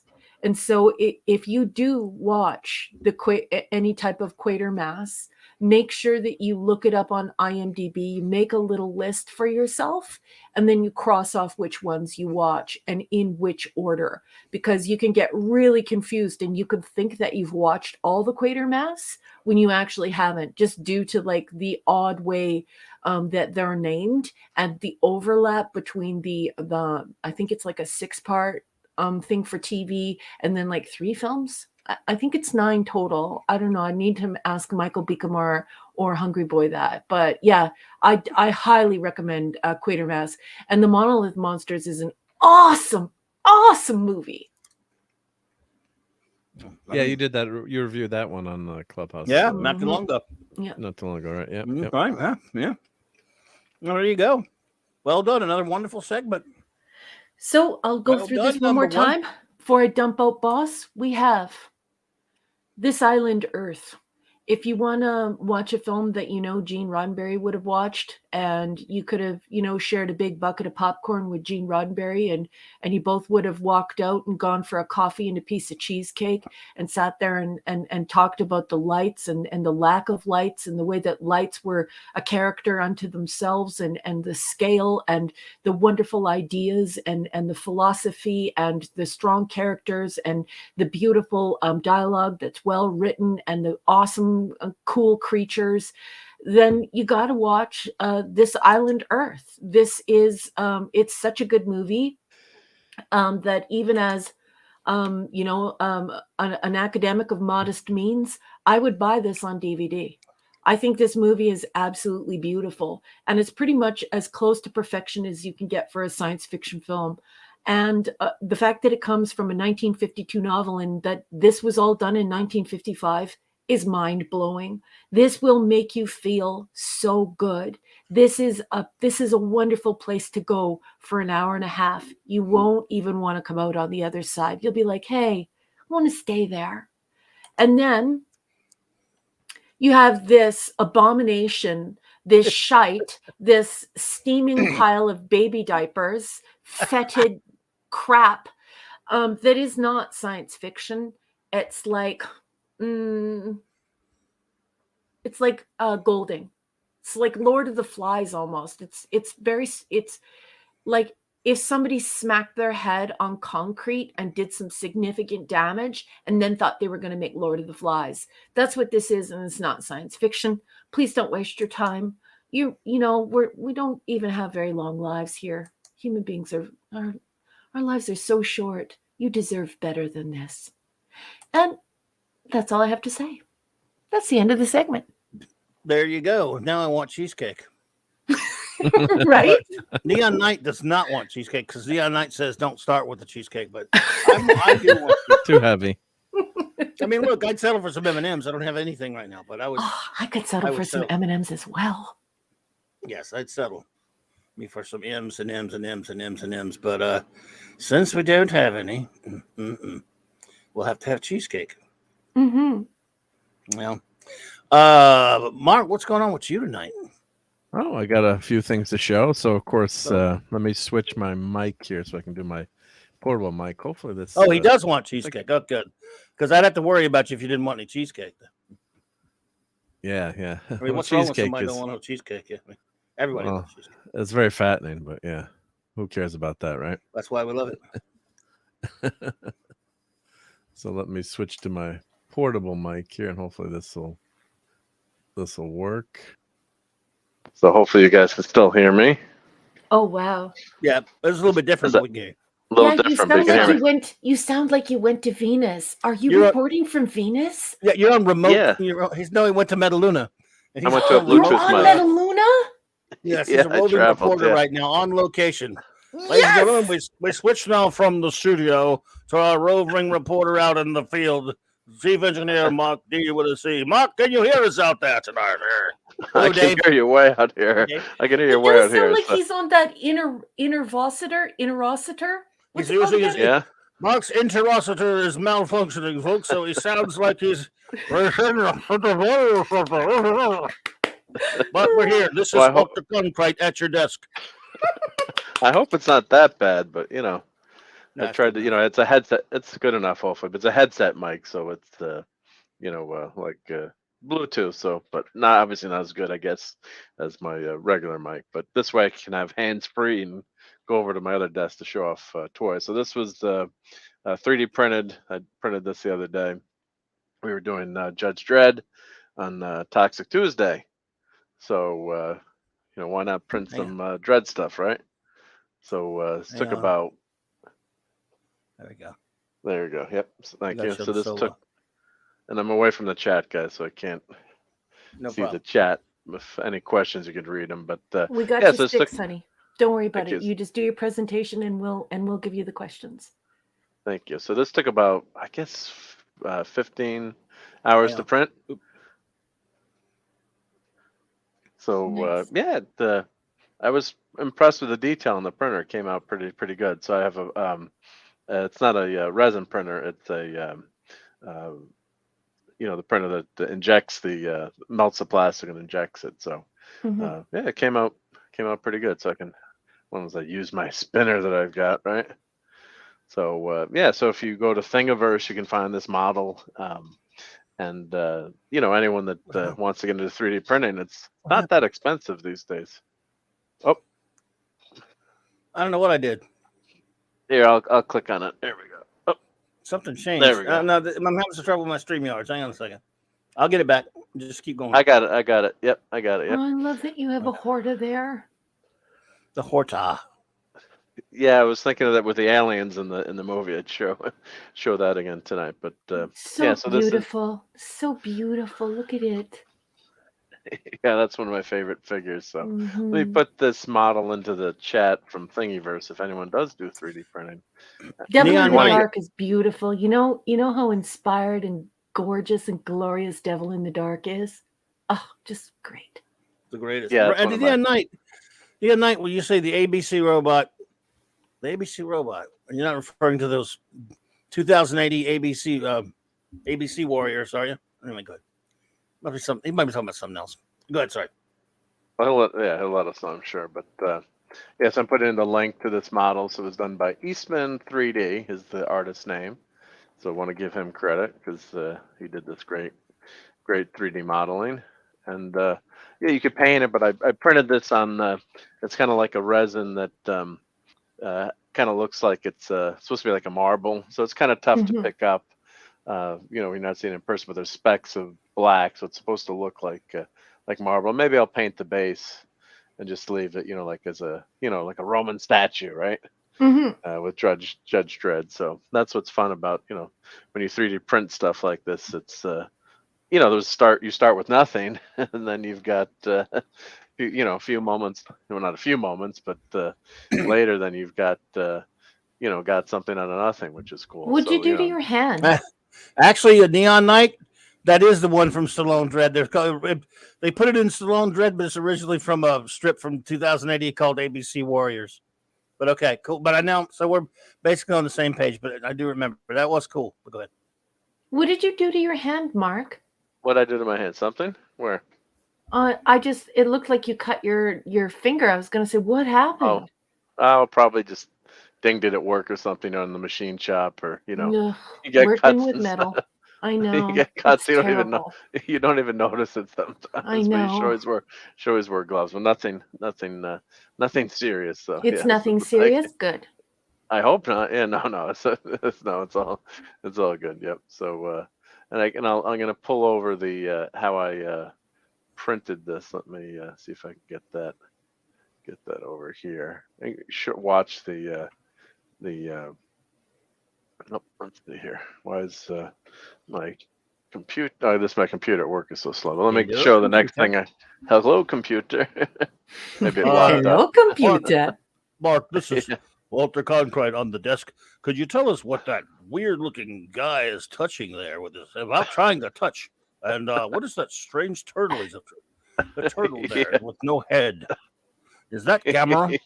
Hey, Walter, just leave the guy alone. He knows what he's doing. Shut up, Walter. You don't know anything about geek stuff. Shut up. Yeah. Okay, well, you can count on me, folks. Go ahead. You had your window open today, too, which is good. I'm glad that you got some fresh air and that you let the sun shine in. And I can tell because Restless Leg Spider-Man is just doing his thing. He's doing his little dance. He's doing Yep, a he's little happy. dance, making He a likes little your love. book. Yep. Yeah, so Donnie, I think that one took about 15 hours to print, but a lot of it depends on the scale. So you could shrink Dread down so he prints, pretty quickly, but then you lose some of the details. And you could, up to the size of your printer, or you could print if you want to do something really big. Sometimes you can cut the model in half and do that. So like this is a helmet that you could take, 2 days to print full size. I just printed one just Neat. for fun, just to, and of course the X unfortunately snapped off. That's what happens when you do 3D prints, things fail. So that's when you do a big print like that too, that's part of the problem is when you do that and it fails, when you're almost done, then, sometimes you can't save it, unfortunately. It's like, here's a Dread badge that, on Thingiverse that you can, Nice. I just printed it really small, just to, Cool. just something quick, but I just had red in the machine, so I just did that. So but that's the fun kind of stuff you can do, or make a full size badge. So let me share my present. And there are printing stations all over Canada, and some public libraries do printing. If you go in from Thingiverse with the plans from nice. Thingiverse, and Wow. so if you are looking for someone to print something for you, and you really like these things that Mark is presenting, you should do a little bit of investigating in your area. For people who do the print on demand, and check your local library. That's a great suggestion. Yep. It's like this print looks like it was used in a bronze type of filament, which came out really nice Yeah. too. That's another idea to That's print great. it. So then you don't have to paint it. That'd be a lot. That'd be tough to paint that sucker. I mean, painted it like the regular colors. I think so too. Yeah. But that is pretty cool. I love it. That is, man. Maybe I he love went in and Dread. touched it. Maybe he went in and painted it and touched it up. But there's his Patreon there. So patreon.com Eastman. Check him out. There's the original 3D model. So there's a lot of work. A lot of work. I think it's smart though to approach it from okay, we're gonna make this look solid rock, or we're gonna make this look solid brass, because like Clobby said, if you try to like paint this, true to the film, I think it would be a mess. Yeah. Then someone did though. Someone who did. Yeah. That's great work there. That's fantastic. I love it. Yep. Oh man, gaze into the fist of Dread. That's my boy Judge Dread. That's as close. That's very comic, very close to the comics. Obviously, later comics, but still. There's another one. I think that guy did a better job. That's a movie. Yeah, but that's a movie. Yeah, but the person did a better job painting. That did, yeah, that is really good. I would have made the colors more closer to the like his jacket anyway, more closer to the other. Yeah, I would have wanted it to be, but the rest, yeah, I like that color scheme better because it's more like the comic book. The other one's more like the movie, but still, it's good. They're both great. Yeah. All good work. Though, me. I always default to comics. I'm that way. I can't help it. Right. I'm a comic Did you own a guy first. Did you own a comic book shop? Can either confirm I heard or a deny. rumor. Now you two on me, really? Now I got you. I mean, I didn't have enough people all over me about that. Thanks a lot. Hey, look at those other. Look at those. Oh, I think that. I want that. No, that's a statue because I have a Dread figure, and I don't think I have a Judge. Oh, he's got Judge Anderson. Damn it! And that's a comics one there, boys. Those are. Brian Bolin. Yeah, exactly. Brian Bolin, Hungry Boy. Oh, great. The greatest of the Dread artists. That is incredible. Oh, those statues are greatness. Yeah, so with 3D printing, I mean, I'm sure maybe there's a 3D print model that someone's done of Anderson, and popular stuff like this. It's 3D prints are amazing. Yeah, so this Great is someone stuff. that used that. Oh yeah, that's someone that used the marble type material that I use. I'm gonna try to print one in bronze too. I think I might have some bronze filament.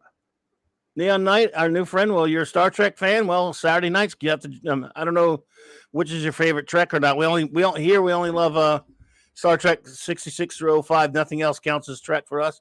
But we review Star Trek here, and on Saturday nights, and we've been doing it for a couple of years. We're going to review all the real stuff, and we're in the middle of 4th season of Deep Space Nine right now. 4 episodes on Saturday nights. Join us if you feel like it, man. Yeah, I'd like to get one of those printers, and I'd like to do food. because that last Judge Dredd that you showed, Yep. Mark, I'd like to send that to Clobby in chocolate. Can you put that back on? Put that back Sure, on. sure, I sure. wouldn't need it. Yeah, let I me get couldn't it eat back. Judge Yeah, Dredd. You would have to leave it there because it would be Judge Dredd. I couldn't eat Judge Well, Dredd. it's important for people to realize that 3D printers can use any type of printing. Well, there's material. special ones, replicators. special ones for food. Yeah, That's right. They have them for food as well. Really? But So you they're gotta basically show that- replicators. Yes, exactly. Well, we're getting closer and closer to that, Clobby. That's And true. then Neon Star Knight. Trek will have Captain invented Kirk- Cap- everything.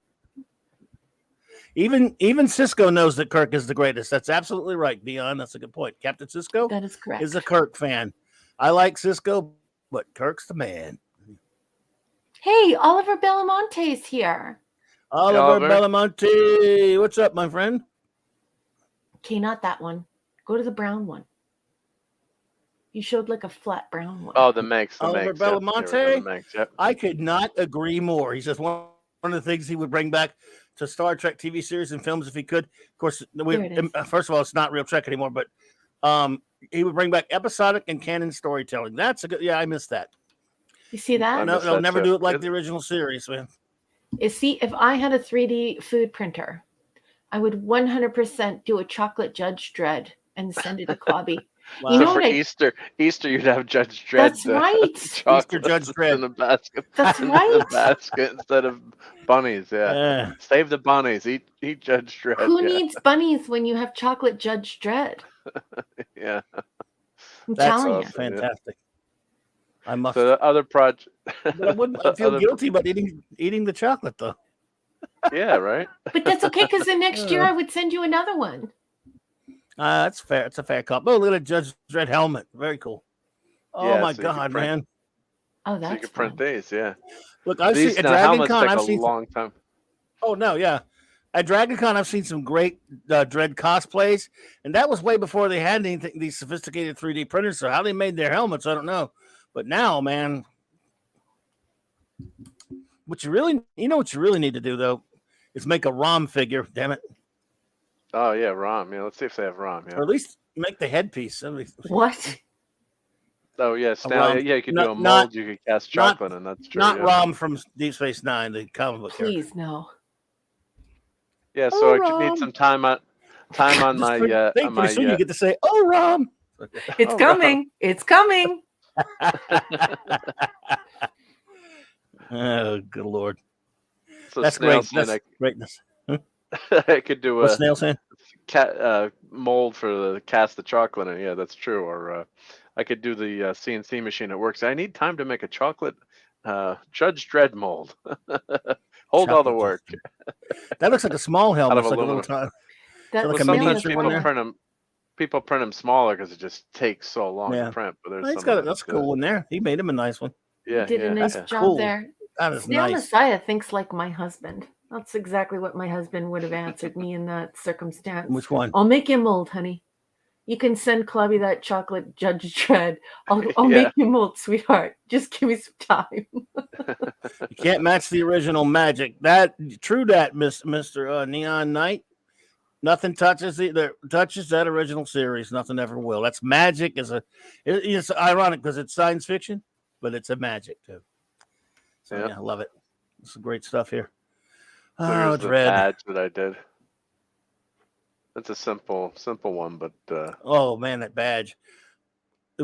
Those badges are cool. Badges, of course. that's cool. The big one, the biggest with the chain.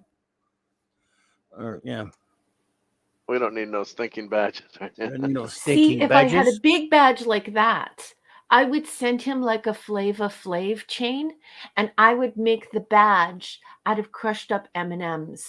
That needs a mold. You want me to eat everything? I mean, that's I I don't do. even enough already. What are you, a force feeder? A feeder?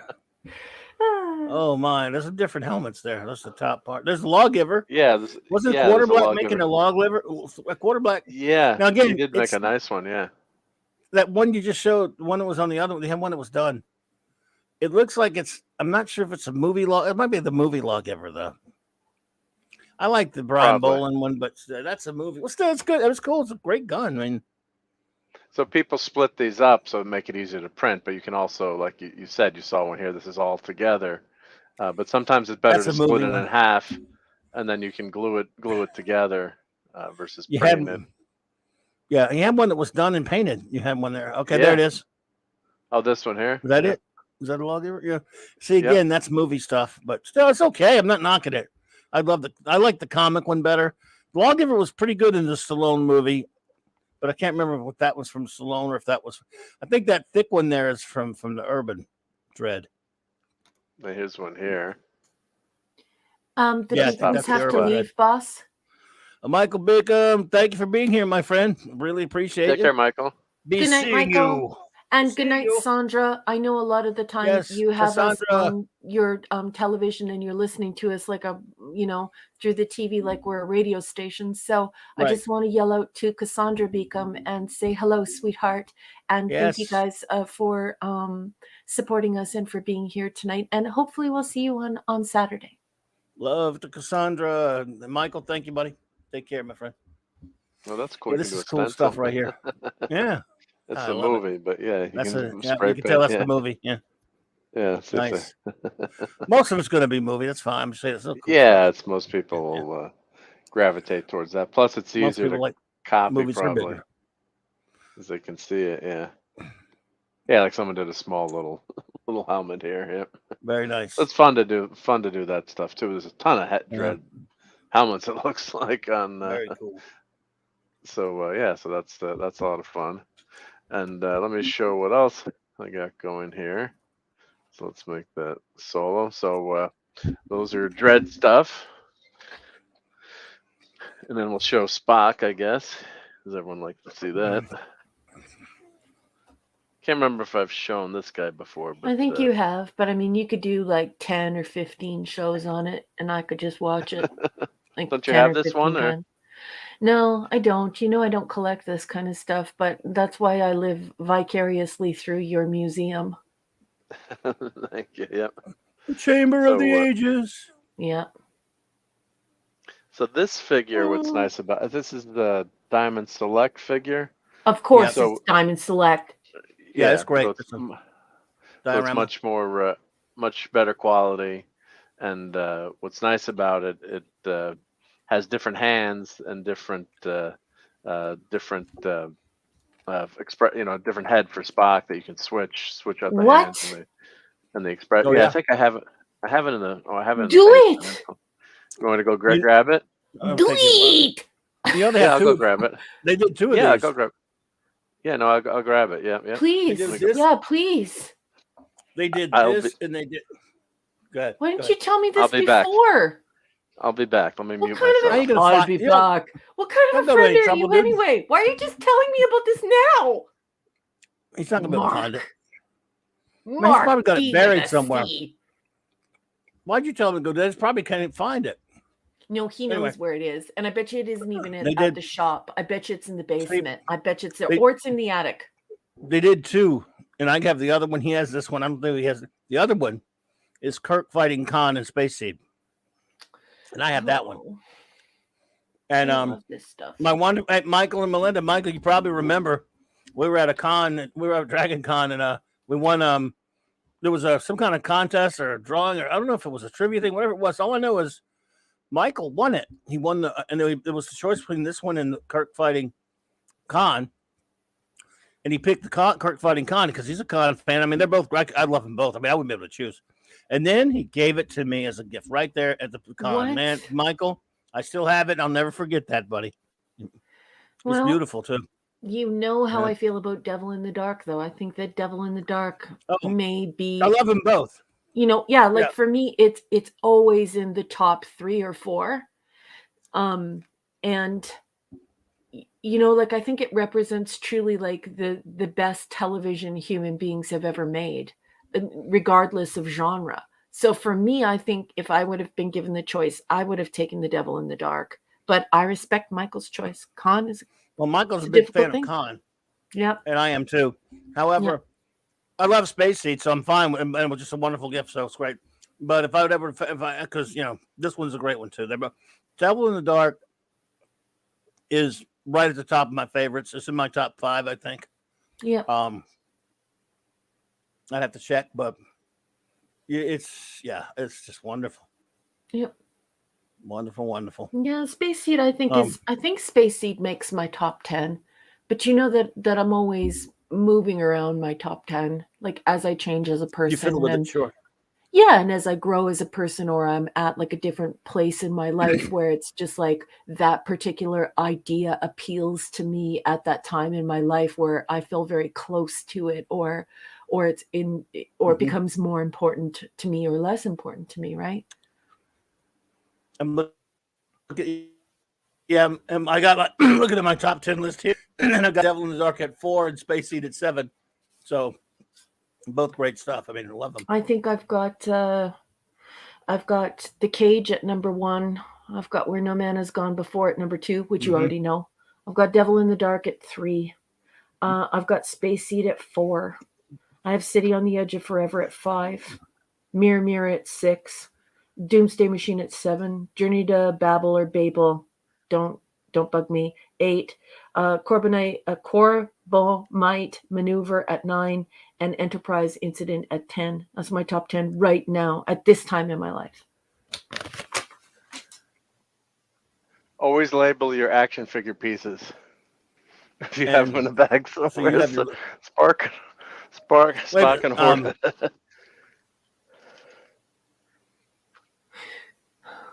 see.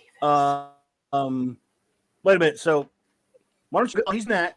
Count down your 10 for us again, then I'll count down my 10. I'll give him time to get everything ready. Okay, boss. Do you want Captain? We're having Did you Star want Trek them talk 10 here. to 1 or 1 to 10? Because you were phasing in and out for me. Go 10 to 1. Okay, This, 10 to folks, 1. an impromptu Star Trek countdown from 10 to 1 from Raquel and myself. Go to 10 to 1. Yeah. Number 10, Enterprise Incident. Number 9, Corbomite Maneuver. Number 8, Journey to Babel or Babel. Number 7, The Doomsday Machine. Number 6, Mirror Mirror. Number 5, The City on the Edge of Forever.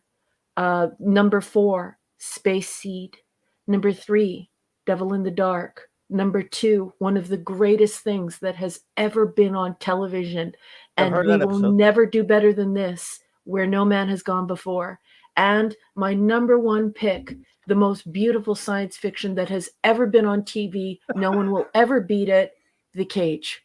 And that's my top 10, boss. Love it. Hey, he's not going to shoot the Horde, is he? Oh, you better not. He almost did until Kirk stopped him. That's right. That's right. I'm a doctor, not a bricklayer. So all right, number 10 for Clobby. Okay, Clobby, do your 10. My 10, Clobby, for favorite TOS episodes. Number 10, The Galileo 7. Number 9, Court Martial. Number 8, Journey to Babel. Number 7, Space Seed. Number 6, Balance of Terror. Number 5, The Doomsday Machine. Number 6, The Devil in the Dark. Number 3, Amok Time. Number 2, City on the Edge of Forever. Number 1, what do you think? Of course, it's Mirror Mirror. Very different list, but we're not that far off because all of yours are in my top, easily in my top 20. Yeah, for me too. Like when I hear your list, like Amok Time is my 11, Balance of Terror is my number 12, Tholian Web is 13, Taste of Armageddon 14, Arena. You know I love Arena. 15. Yeah. The dogs chewed that list, so I have to write it out again. I lost my top 50 list because the dogs chewed it. You could always tweak it. You can always tweak it. But I mean, I don't love, like, for example, I probably don't love my number 9 that much more than I love my number 16, if you know what I'm saying. That whole top 25 is just wonderful, especially the top 20. It's the greatest stuff. Now, I did cheat in one respect, because you have The Cage, of course, which you love, and I do too. Yeah. But I also love the framing sequence of the Menagerie. So when I have it on my list, I just, to me, it's like having both of them on there, in a sense. I'm never going to take that away from you, because remember that was the ultimate act of defiance on Gene Roddenberry's behalf. But what I'm saying is, remember, for years, that's all we got to see. It's true. We only knew The Cage via Menagerie. That's right. We didn't get the So cage till 88. And at that point, I'd already watched the show so many zillions of times, and unless you had it recorded, it wasn't shown in syndication at all. The cage it was always Menagerie. So anyway, yeah, I think it's VHS in Canada was 1989, and and the most beautiful thing about the Menagerie is that Gene, every single thing that they told him was too cerebral and that no one would watch it and that it was like too nerdy and too elevated, that the public wasn't smart enough to watch it.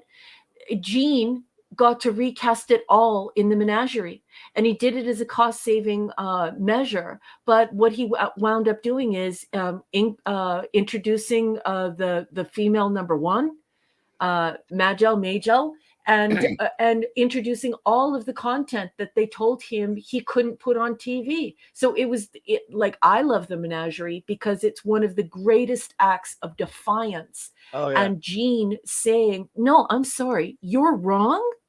The public is smart enough for this, and this is a beautiful thing, and I'm not going to throw it away." And so he found a way to use the stuff they said was too smart for TV. So I love that you love the Menagerie. Ultimate act of defiance.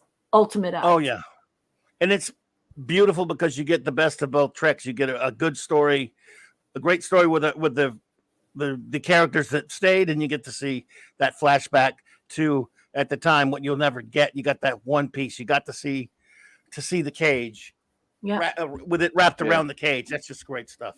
Yeah, look at the gore in there. So go for it. What are Mark, you doing to me, man? The more you do this kind of crap, the more geeky you're making me. Like, I love that Gorn. Like, that Gorn is beautiful, and it's so out of my price range right now. And look at this beautiful Spock. Oh, what are you guys doing to me? Enabling. It's horrible. Sorry. I was so engrossed in what Clobby was saying because like when Clobby talks, I can't really concentrate on anything except for him. Would you please change the head again so I could just watch how that happens? Well, the head, I'm not actually going to change the head because it's very tough to get out, and I don't want to break it without. May I see it? Well, here's the regular head. Yeah. Or the non. Sometimes it's tough to get the damn heads off of these things. Yeah, they come with 5 heads. Yeah, I mean they come with 5 heads, but it's not easy to change heads on some of these figures. Yeah, don't break it. It's not coming off easy. So, and usually when I do that, I heat it up, and it's winter out here. You got to heat it up. Yeah. I mean, I probably could. I just don't want to risk it because don't. So he's basically he really doesn't want to shoot his phaser there, but he's telling the Gorn, "Get back, go shoot, man." I love that the tricorder has an open actual and closed. Yeah, but it also has a real leather strap. It's so cute. It's plastic, but was it? It's looks like leather. Yeah. Oh, it's so cute. Do not try to mind meld with me, or I shall destroy you, Vulcan. So you can change his legs are pretty. Not bad. Body's not bad. Yeah, that's a much bigger one. And then of course you can change the hands are a little bit tougher to change, but not too bad. Just be careful. Don't wreck it on account of me. I didn't realize that the parts could be in danger. Please don't wreck anything. No, that's okay. That's the heads are figure too. So it's a very high quality. So it's pretty. Dust, Mr. Spock. Got some hoarded dust on him. Oh no! Let him mind meld with the Gorn there. Yeah. Yeah, mind meld the Gorn. Our minds are merging. Our minds are one. Your hiss to my thoughts. Your thoughts. My thoughts to your hiss. Do not watch Strange New Worlds. You don't know what they did to me. Yes. Made me watch crappy New Trek, and it sucks. Klutzman, I'm going to destroy you. I will not be merciful to Klutzman. So here's the new Trek Gorn. Oh, get that stupid crap out of here. Oh, I love this one. Where's the translator for that Gorn? The translator's right here. Oh, I want to see it. I got him. Yeah. Can you put it in his hand, please? Yeah, it's very small. And it's very easy to lose. So. You know, I don't collect merch, but oh god, I want this Gorn so bad. Look at how beautiful it is. There goes the translator. There goes the Down goes the translator onto the floor. Oh no, Chris Persia's leaving. Okay, Chris I just have Persia, to say, be good, man. before Chris Persia leaves, I just want to say Chris Persia is a patron of my book. He's on my Patreon and he's supporting me as an artist. It's all very 1600s, 1700s, 1800s, where, you know, like smart, wonderful people help facilitate dancers and poets and authors so they can get their work out there. So I just want to say thanks to Chris Persia for supporting my new book that's coming out. I love you more than words can say.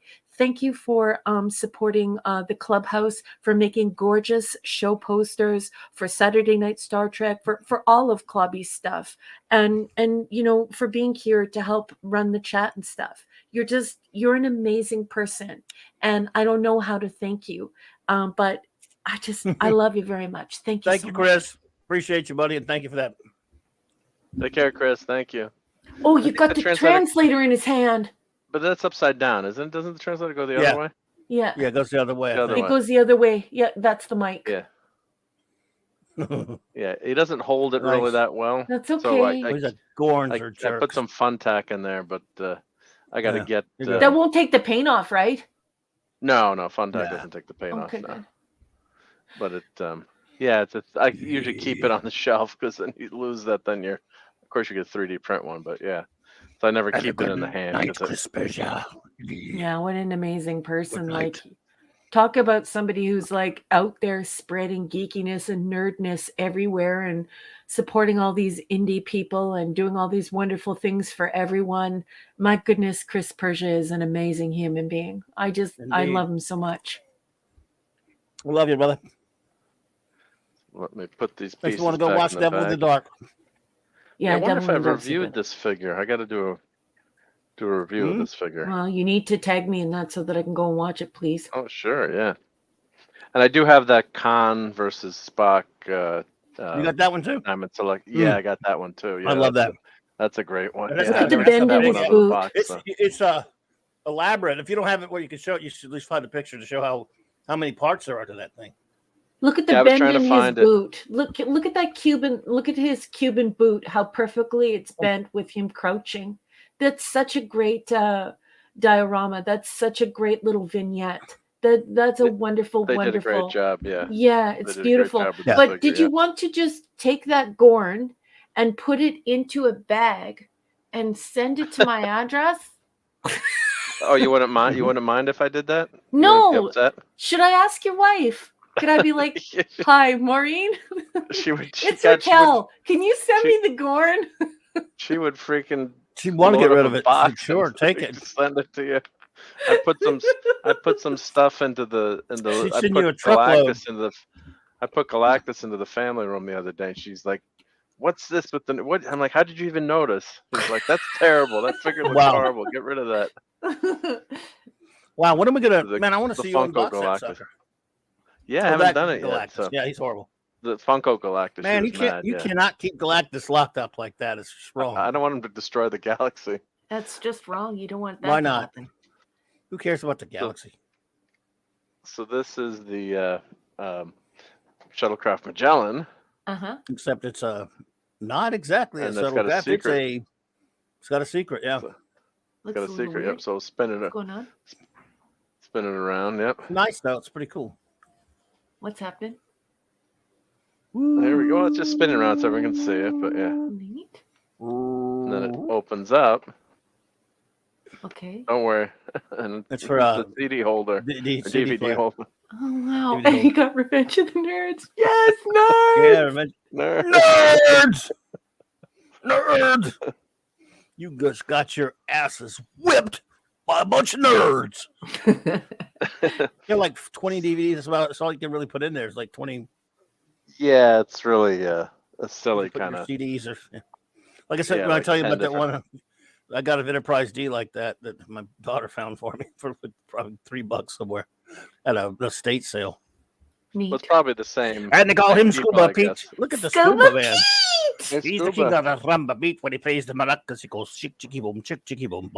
Sorry. Okay, so we're at the Clubhouse. So I have to say, because I haven't had an opportunity to say this yet, but I just wanted to say thank you to Scuba Pete for being a patron of my new science fiction collection. Scuba Pete and Leslie are really, really amazing people. They're amazing parents. They're amazing friends. They're just really, really kind people. And I just wanted to say, Scuba Pete, it can be really lonely doing what I'm doing. And just your help means everything to me. And I just wanted to publicly thank you and Leslie. You guys are great people. And thank you very much. Hey, Neon Knight.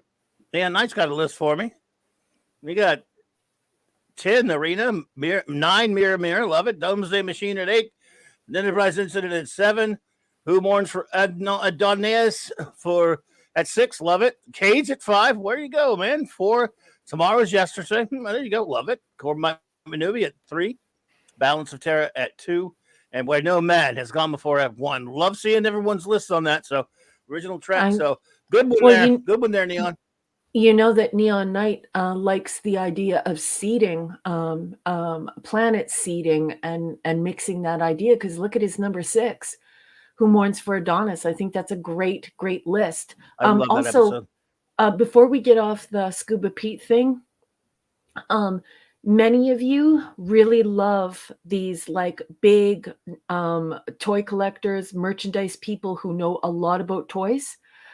They know a lot about merchandise, collecting valuables.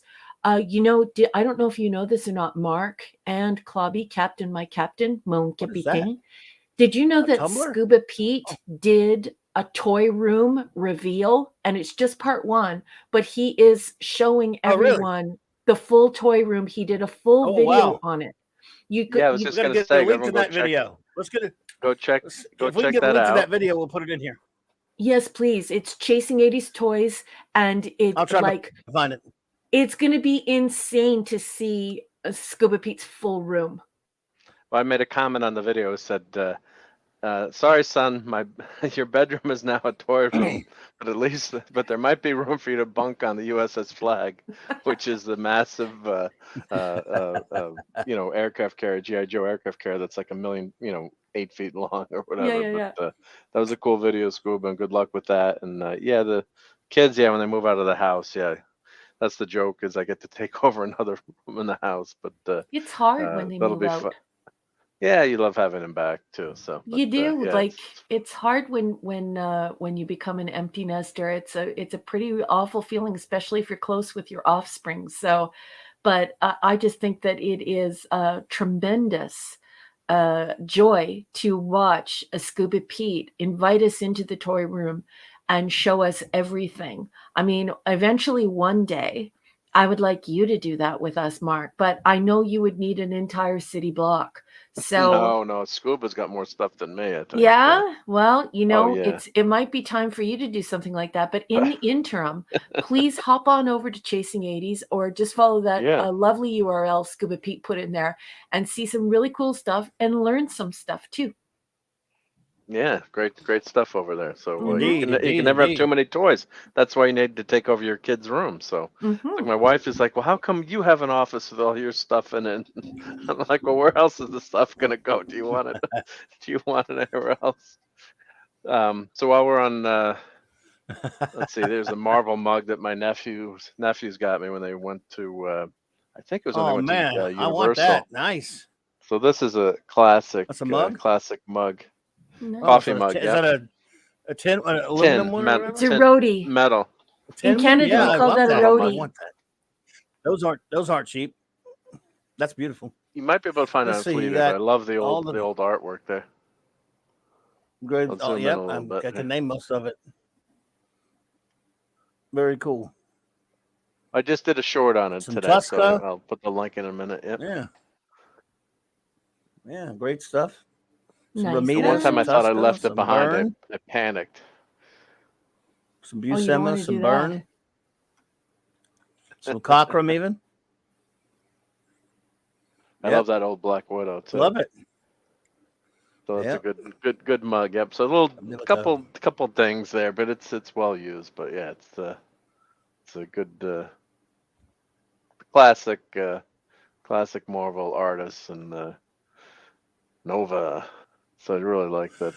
Buscema. It's Kirby. Ramita, Burn, Bright. Oh my God, yeah. They just took just all kind of They different mix them cover up. art and splashed Yeah. them together on like a Photoshop thing, which is fine. But I'm it just works. saying. It works though. It works though. It Oh, yeah, definitely works. It's It's not awful like covers. yeah, but the styles all mesh together. Most people wouldn't, other than you, Sure. would know that it's different artists. Yeah.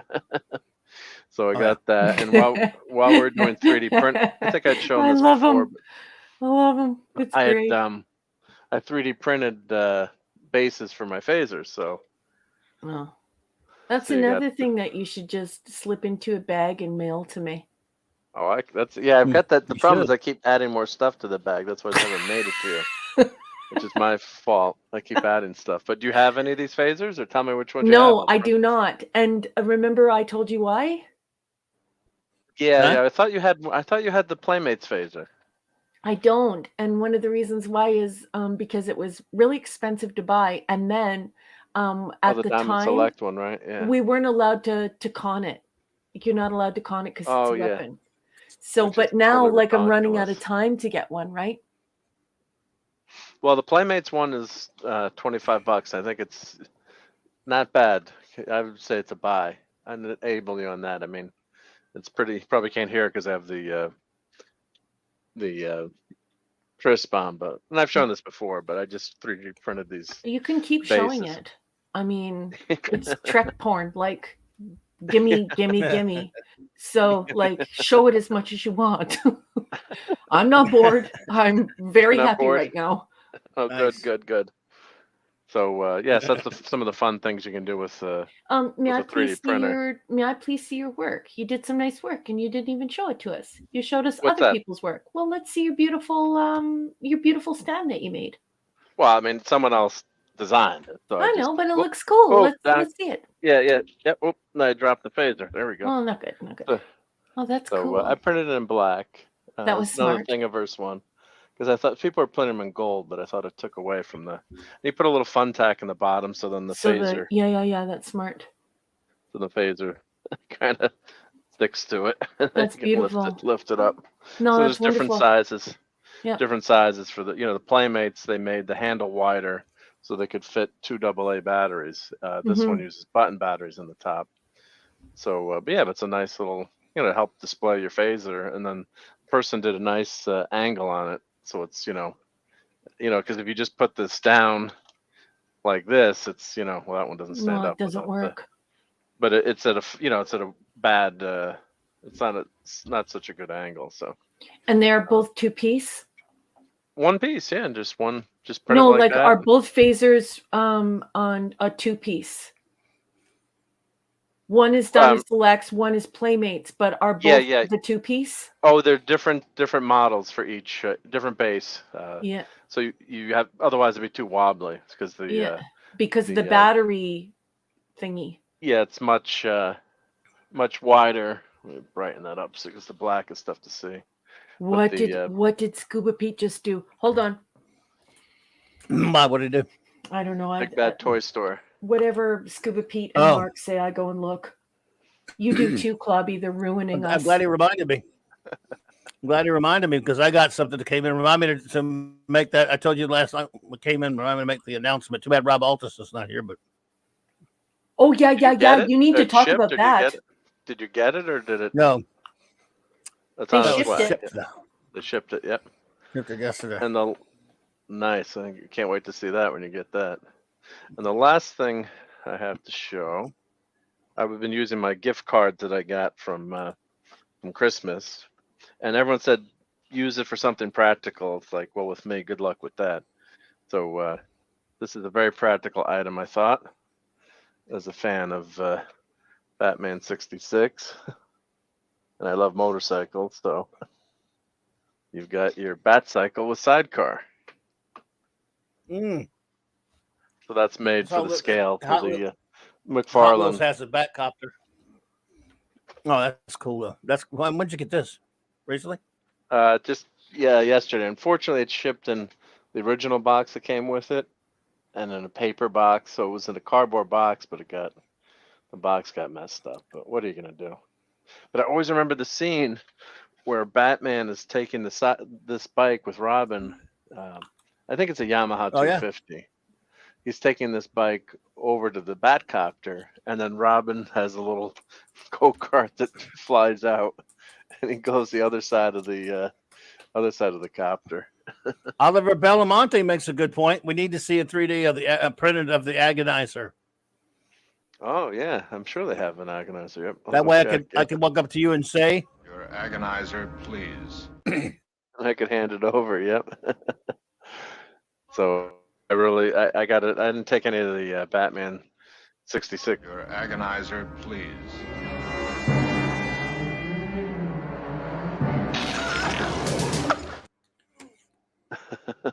sorry, go ahead.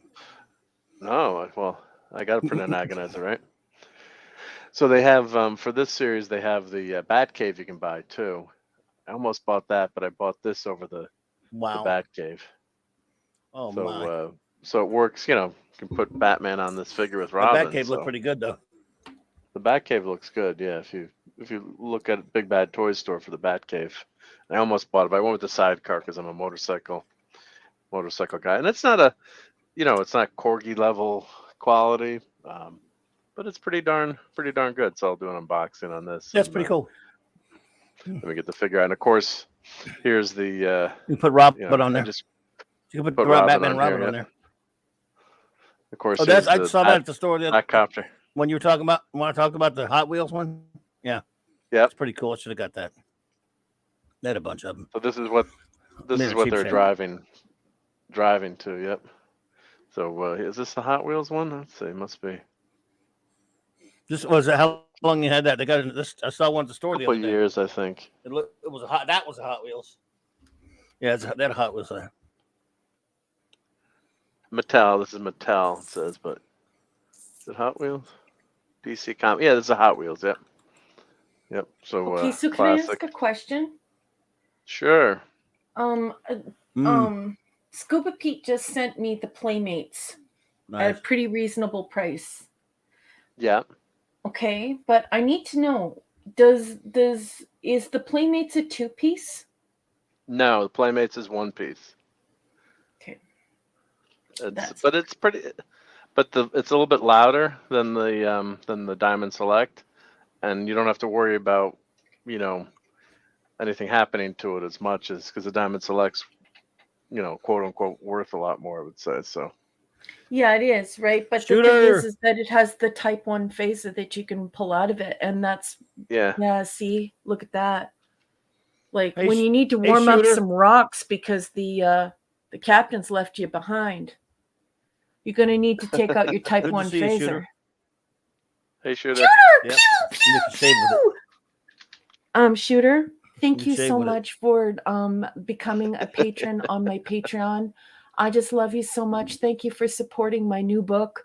I will be releasing one story per month, and I'm just editing one right now. And I cannot thank you enough. Thank you so much for supporting my work. It means the world to me. Thank you so much. Pew, pew, pew. And he came on right at the right time. Captain, it doesn't come apart. Yeah, why didn't they make the Type 1 phaser break away on the money? Yeah. And the speaker grill is not as good. It's bigger. That's what I have. Little sloppier up here.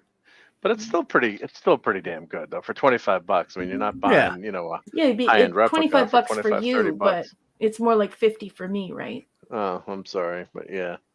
But it looks pretty good for that, for that price range. Yeah. I think they did a nice, and it's basically the old Playmates one, which I lost somewhere trick or treating. So I dropped in a leaf pile and couldn't find it. Someone has got my phaser out there with the blue and white handle, but so that's my little show and tell. So I'm gonna need a bigger room here. Here's the other. You need a bigger house, bigger boat, Batmobile. bigger. You need a show and tell room. Yeah, that Diamond Selects. Oh, wow. It still won't even ship to Canada. They don't even Amazon on eBay or no. I'll go to Fleabay right now. Why are you calling it eBay? I like that you call it Fleabay. You like Fleabay? You find it on Fleabay? Let me go see. Yeah, I always wanted the Diamond Selects because I think it's important to have the Type 1 phaser, especially when you're dealing with the con rules on weapons. Yeah. I want the belt. Why can't somebody make the belt? I need to make the belt. I need to pick up some doe skin, and I need to make the belt. Yeah. What the hell's wrong with this thing? Oh, sorry. All right, this thing. Oh, StreamYard's to be in there. Yeah, I'm trying to figure back to where I forgot where. There. Yeah. And so while you're doing that, I'll show this real quick. So it says present on mine. Oh yeah, it went back to present. You know, yeah. I got my prisoner figure is on the way from Big Bad Toys. The only allowed to get, and yes, they only carried a few of them, but at least it's on the way. That's awesome. The Checkmate figure. Direct from Art Asylum. It's $200, hey? Oh, ouch. Yeah. Oh, wow. With the Type 1 removable. At least I'll have one other different one. I wish I'd have just gotten them all. Captain Infinity and Beyond. Classic Comics. What's up, CC? Good to see you. Hey, guys. So they sent me an email finally saying this has shipped. As you can notice, it says sold out. Awesome. Gorgeous. So I got mine on the way, and it was just pre-orders. And yeah, I love Checkmate. Checkmate's a great episode.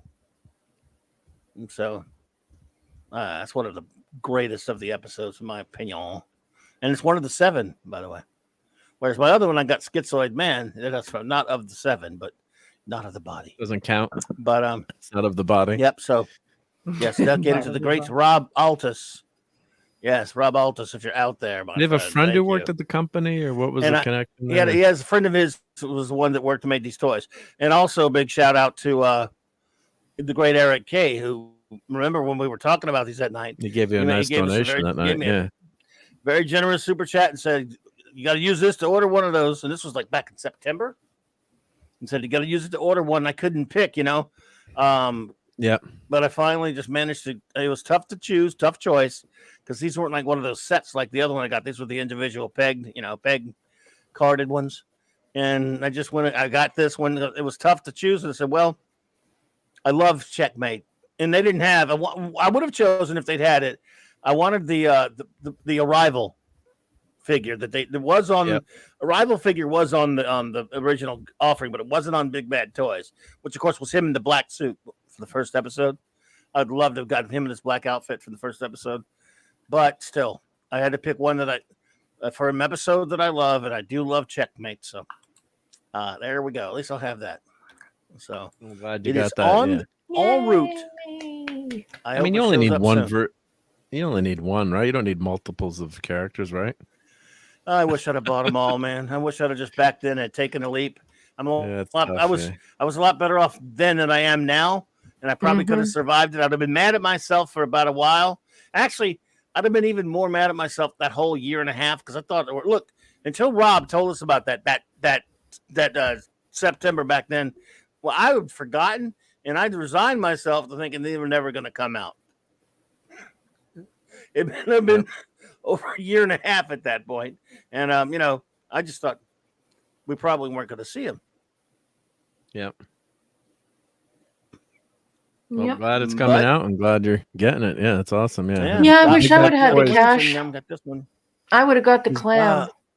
Does Big Bad Toys have any left, or they're all totally sold these out? were offered? What's that? Yeah. What's that? Big Bad what? Big Bad. They're all sold out, I think. Everything is sold out. Last time we looked, I think there was J-Man one ordered left, some. I think J-Man ordered one. I think Big Bad's out of them all. I would have got it.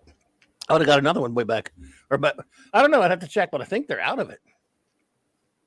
Yeah, last time I looked, I think there was one left, and I'm like, should I buy one? And I didn't, but yeah.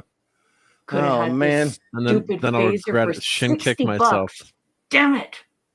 What happened, Raquel? Nothing. I'm just looking at this up, and I'm like, I remember when I could have had it for $60, and now it's the Diamond Select. $200. But you wouldn't want the Playmates one, or? Well, I don't know. I love the Diamond Selects because I always wanted the Type 1, Type 2 phaser. I mean, what if you get left on a planet and you have to heat up a rock? Well, then you want True. the Type 1 and 2 together, though, right? No, you use the Type 1 to heat up a rock. Oh man, Type they're 1 all and 2. sold out. They even had they have the Rover, but it's sold out. Everyone's sold out now. Yeah. Yeah, all of them are sold out. They carried a bunch of them, but not all of them. The clamshell rover is probably like the greatest toy in this, like the greatest, like, I don't want to call it a toy, but like representation of this production. I think it even transcends geekdom. That is definitely something I would put on my bookshelf. I love the we may as well clamshell rover. torture ourselves by looking at it. May as well torture ourselves by looking at it again. Oh, why did I buy that? Damn. You can't get a white balloon to chase your fig, Clobby. What's that? Was it someone selling the stand that I printed for $6? Oh. I guess you could sell. Yeah, I guess you could sell it. Yeah, yeah. Hey, Roll Tide, Gilly Chow. Hello there, and Chris Gilly Longfellow. Chow! Hey, Chris Longfellow. How's it going, guys? Hi, Good Chris. to see you. But yeah, that's a damn shame. There's That thing's beautiful. Like, just do a little clickety click on that. I'm trying. Show a few It of the doesn't have any. pictures. Oh, maybe there we go. Like, look at that. That's like, a business. man. Like, Oh my how cool goodness. that would be at the end of like a science fiction collection on your bookcase. I mean, and that's just, baby, that's cherry. That is cherry. I know. I should have got it. I know. No. Now it's probably impossible to get. I'll keep looking. Maybe one of these days, if it's affordable and not too bad, you never know. Maybe, but I wonder if they're going to someone will be selling reprint the them. line again. But I don't know. Probably not. But they were going to make a wave too. So I guess if they sold out of this wave, you'd think they would If they make a wave too, maybe the they'll do money to another one. I don't know. Maybe. Yeah. Yeah. Did you do a I'm with video of the Playmates against the Diamond Selects, Mark? I'm working on that right now. Yep. Well, So, come on, man. Come on, get your crap Stop going to together. work. I have Yeah, stuff come to on, get. to work, man. Yeah, come on, man. So the scouts that have a bad camp out this weekend, like nothing got done. Yeah. Captain Finley says, Raquel's counting on me. She needs a phaser. I was doing YouTube videos. Yeah. It's okay. you have the chair 1-to-1 scale. What do you mean? You have the number 2 chair? What chair is that? I'm not sure what that means, Captain. Yeah, which chair? You mean number 2's I'm not chair? sure what that means, Captain Infinity. Yeah. I don't know. That would be cool. Those are that chair. They Damn had the cool. number 2 phones in one of the models, like all the colors. Yeah. Oh, yeah. Yeah. The only number 2 they did in this line was the number 2 from Free for All. And but is that the one? see- Is that the one with the phones? I don't Love know. the It may be. It's a free for all. So all I know is if they do a wave 2 and they do Leo McKern number 2, I will not miss that. From Chimes of Big Ben. Ah! You'll be back, number 6. If you have so much as a bad dream, you will come whimpering to tell it to me. Whimpering. Yes, I'll make you a handle for this door. You really are the limit, number 6. Sorry, I can quote everything he says in this show. I love it so much. You should do a one-man production of an episode one day. You know Do how all the cool voices. that I would shouldn't. be? Yeah. No, I shouldn't. No, I should not. Well, fellas, I hate to say no. this, but it's a school night, so I gotta get. Yeah, we're about to get out of here. Yeah, we're gonna about to go, but I have getting one right last now. thing I found, and if you What? go early, Oh, you get yeah, one you of would. these. What? I'll have to 3D print one of these suckers. Oh, yeah. get out of here! Are you Your serious right agonizer, now? please. Oh, that's an Oh easy my 3D print. God! That's an easy one to print. Yeah, that's not. Oh and my they do God! it It's one to so one. beautiful. I got to see which is the best one. This one looks Wow. pretty good too. He says your big bubble chair. The correct term is, is the bigger ball chair. Wow, that's cool, Captain. I like it. Agonizer. And then there's, Your I guess this agonizer, is please. what's that one? Was it Oh, is that when it comes out? Oh, they made it to 2-piece with magnets in them. Yeah. That's the way to go. To go on your shirt. Yeah, look, so you can take Indeed, the Brian, that would be a agonizer out. great one. And smart too, Yep. because you don't wreck your cosplay. And Agonizer, please. Women like that one. Yeah, I'll have to do that one with the magnets. Yeah. Oh, and they got a clip there. Yeah, so you can clip it on. did you guys even see the clip? I didn't see it. I saw it. Yep. I saw it.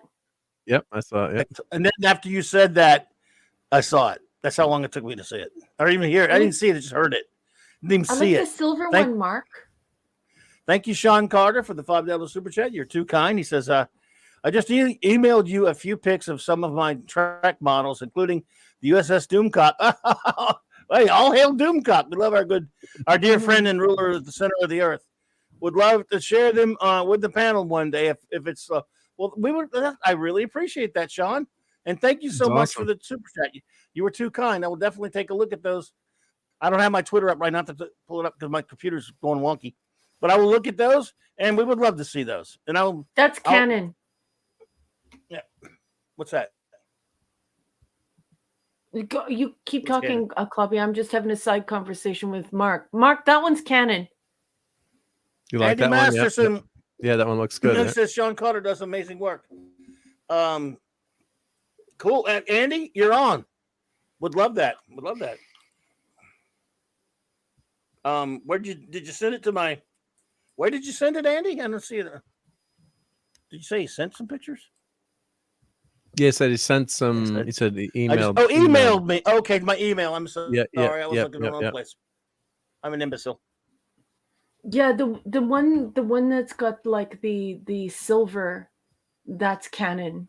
Yeah, not that one. Yeah. The one to the left. That one That- looks, but yeah, that one That's looks canon, like the best one. Yeah, yeah. That's 100% accurate. Like that's replica quality right there. That's the exact colors it's supposed to be. And like the Oh, my shape looks better goodness. too. Yeah.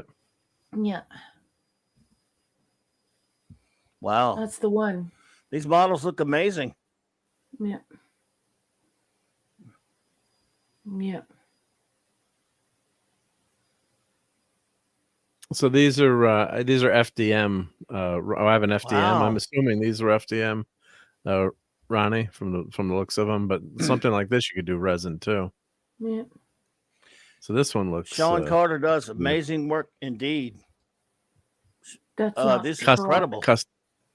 Custom models. Yep. That's not correct. Sean, great stuff. Wanna show 'em? You all hearing me?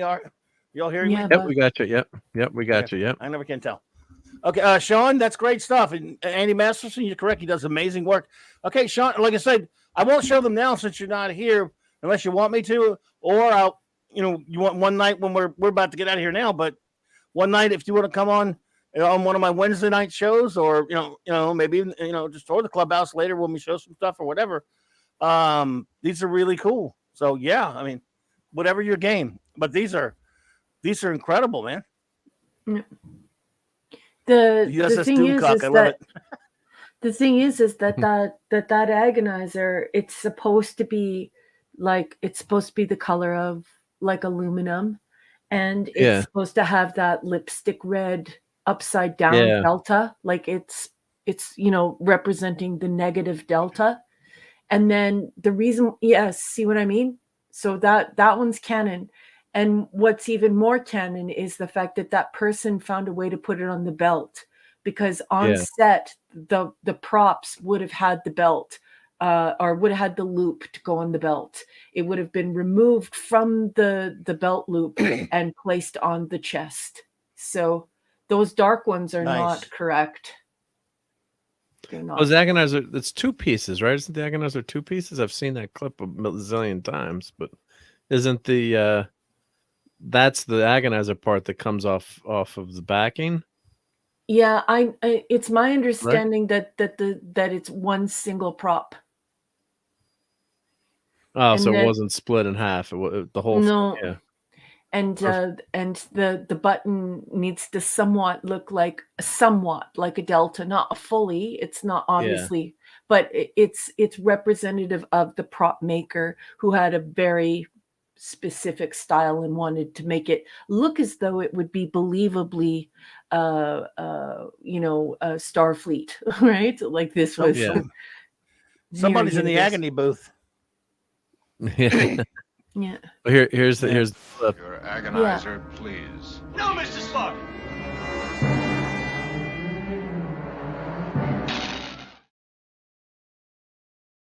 Catch that on the agonizer that stays on the belt. Yeah. You want to take well before we get out of here? You want to take a quick look at these this model? Oh, sure, that'd be awesome. Yeah. Let's take a look at. Do I want to look at custom Star Trek models? I mean, this is like all day. Yeah. Yeah. Like I'll clear my calendar. It's a school night, and so my husband gets up really early. Okay. Otherwise, I'd stay, guys. I know We'll see one of them. We're about to run. No. Well, you guys already know. This... Given the material that you're showing, I could stay here till 3 o'clock in the morning. I just wouldn't be very popular where I live. No. Bad influence. This one looks like the Reliant, but see, we have awesome. That. Wow, beautiful, beautiful. I can see down in the side there. It's got the NX-01. Yeah. That's the Enterprise here. That's the 350. I'm assuming. Who? This is but the Sean. model. This is Sean Carter. Yes. Yeah. And then look at Sean this. Carter has the NX. He had an NX down there. Look at the USS Doomcock, NCC 1742. That's Sean awesome. Carter, you have the NX-01. I really like you, Sean Carter. Did you send that the to stuff Doomcock? You say is cool. I have that one too. And he's got an NX-01. I have the NX-01 bought mine. I didn't make mine. Who is this Sean Carter from Mars? Yeah. Well, this is Sean Carter from Mars. See, well, he's got on this pic here. You can see the NX-01 down at the bottom. Yeah, I see that. But there's that looks like the polar lights made. I'm assuming those are the polar lights kits. This one that I have. Are gorgeous. Yep. Yeah. I can't read the text, but I'm assuming it's polar lights. Yep. Wicked. But anyway, there's the USS Doomcock. Great stuff. Oh, okay. You sent him one. Okay. Very cool. Bet you it's on his Sean, desk. that is badass, man. Great work, sir. He's going to send the NX. Oh, he's going to. Oh, the NX pick. Okay, cool. I'll look. Be fast. But Raquel, you're supposed to go to bed. You have to leave now, Raquel. Good night. I know. Yeah, you can't I'll look have at to it. leave, but I just let me see the NX-01, please. So bad. I'm so. Is that sorry. an NX pick you made, or did just? I guess he made it too. He makes these things. It's he must badass. have made it. Yeah. It's hardcore right there, man. Who is Sean Carter from Mars, and where has he been for all of these clubhouses? Well, he's apparently very good at this sort of thing, and Andy Masterson would know because he makes some amazing stuff. Yeah, if Andy Masterson thinks you do good work, then that's all I need. Yeah. I love these models too. I have a bunch of them, but haven't built any of them. So why? What's that? Time. I know. I'm so sad. My beautiful refit Enterprise. I told you the story. I melted it in my basement because one of the nacelles fit off, and I put it above a halogen light by accident. And then I turned the light on. I thought it was far enough away. You didn't pay attention. It melted all my paint work. I'd painted each panel on the Aztec individually. Now they've got these mats that you put on. I'd mixed all the colors and painted them.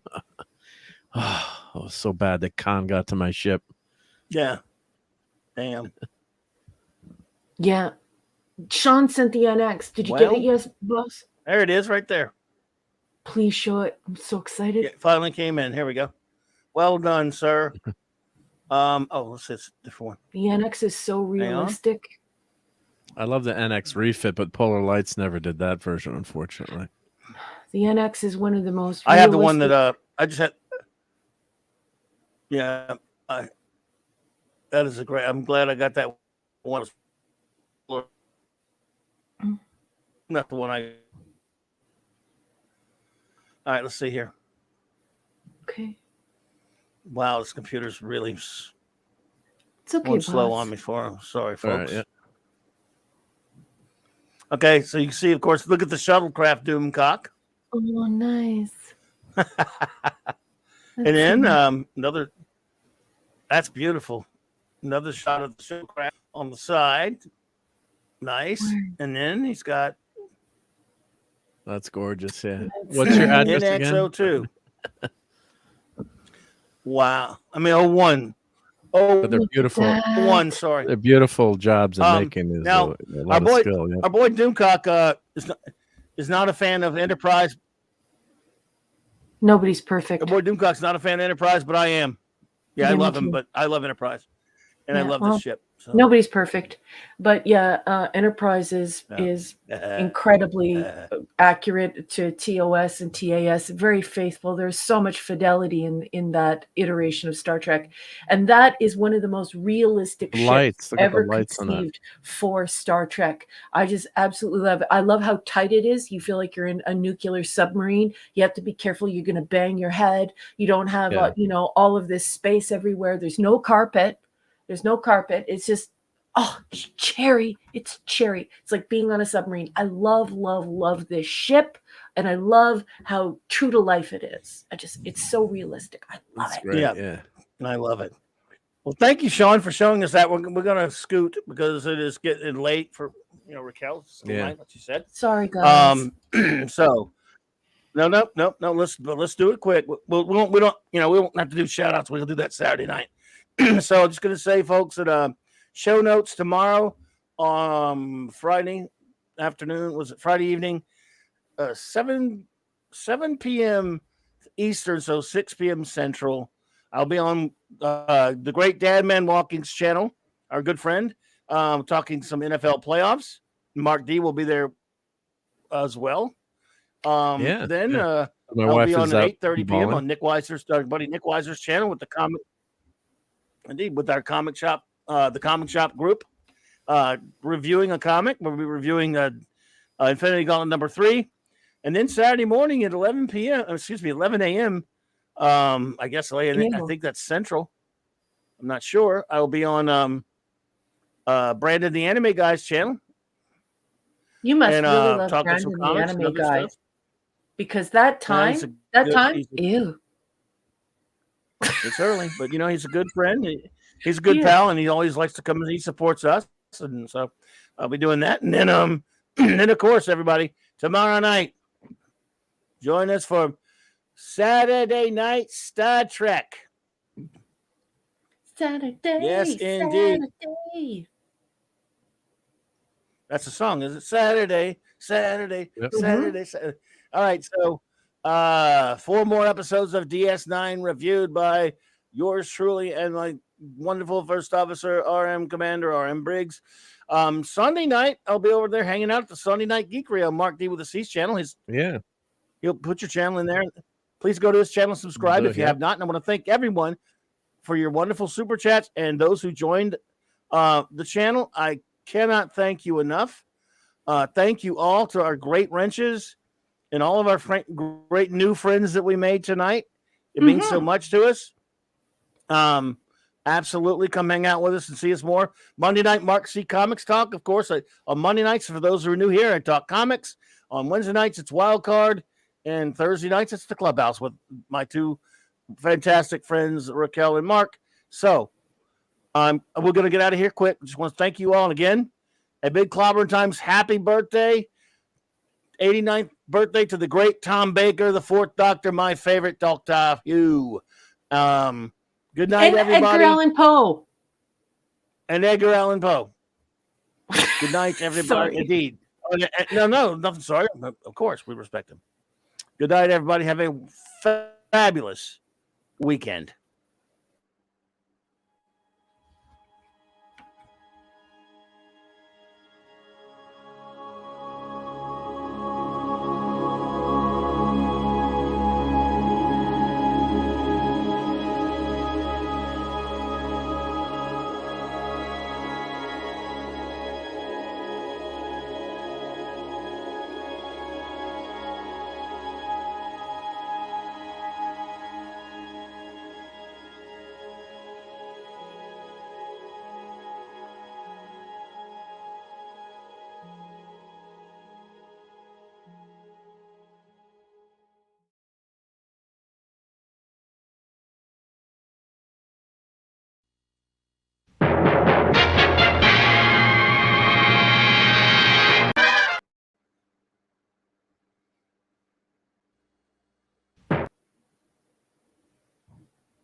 I went over that way. I God found damn it, Mark. Jeez.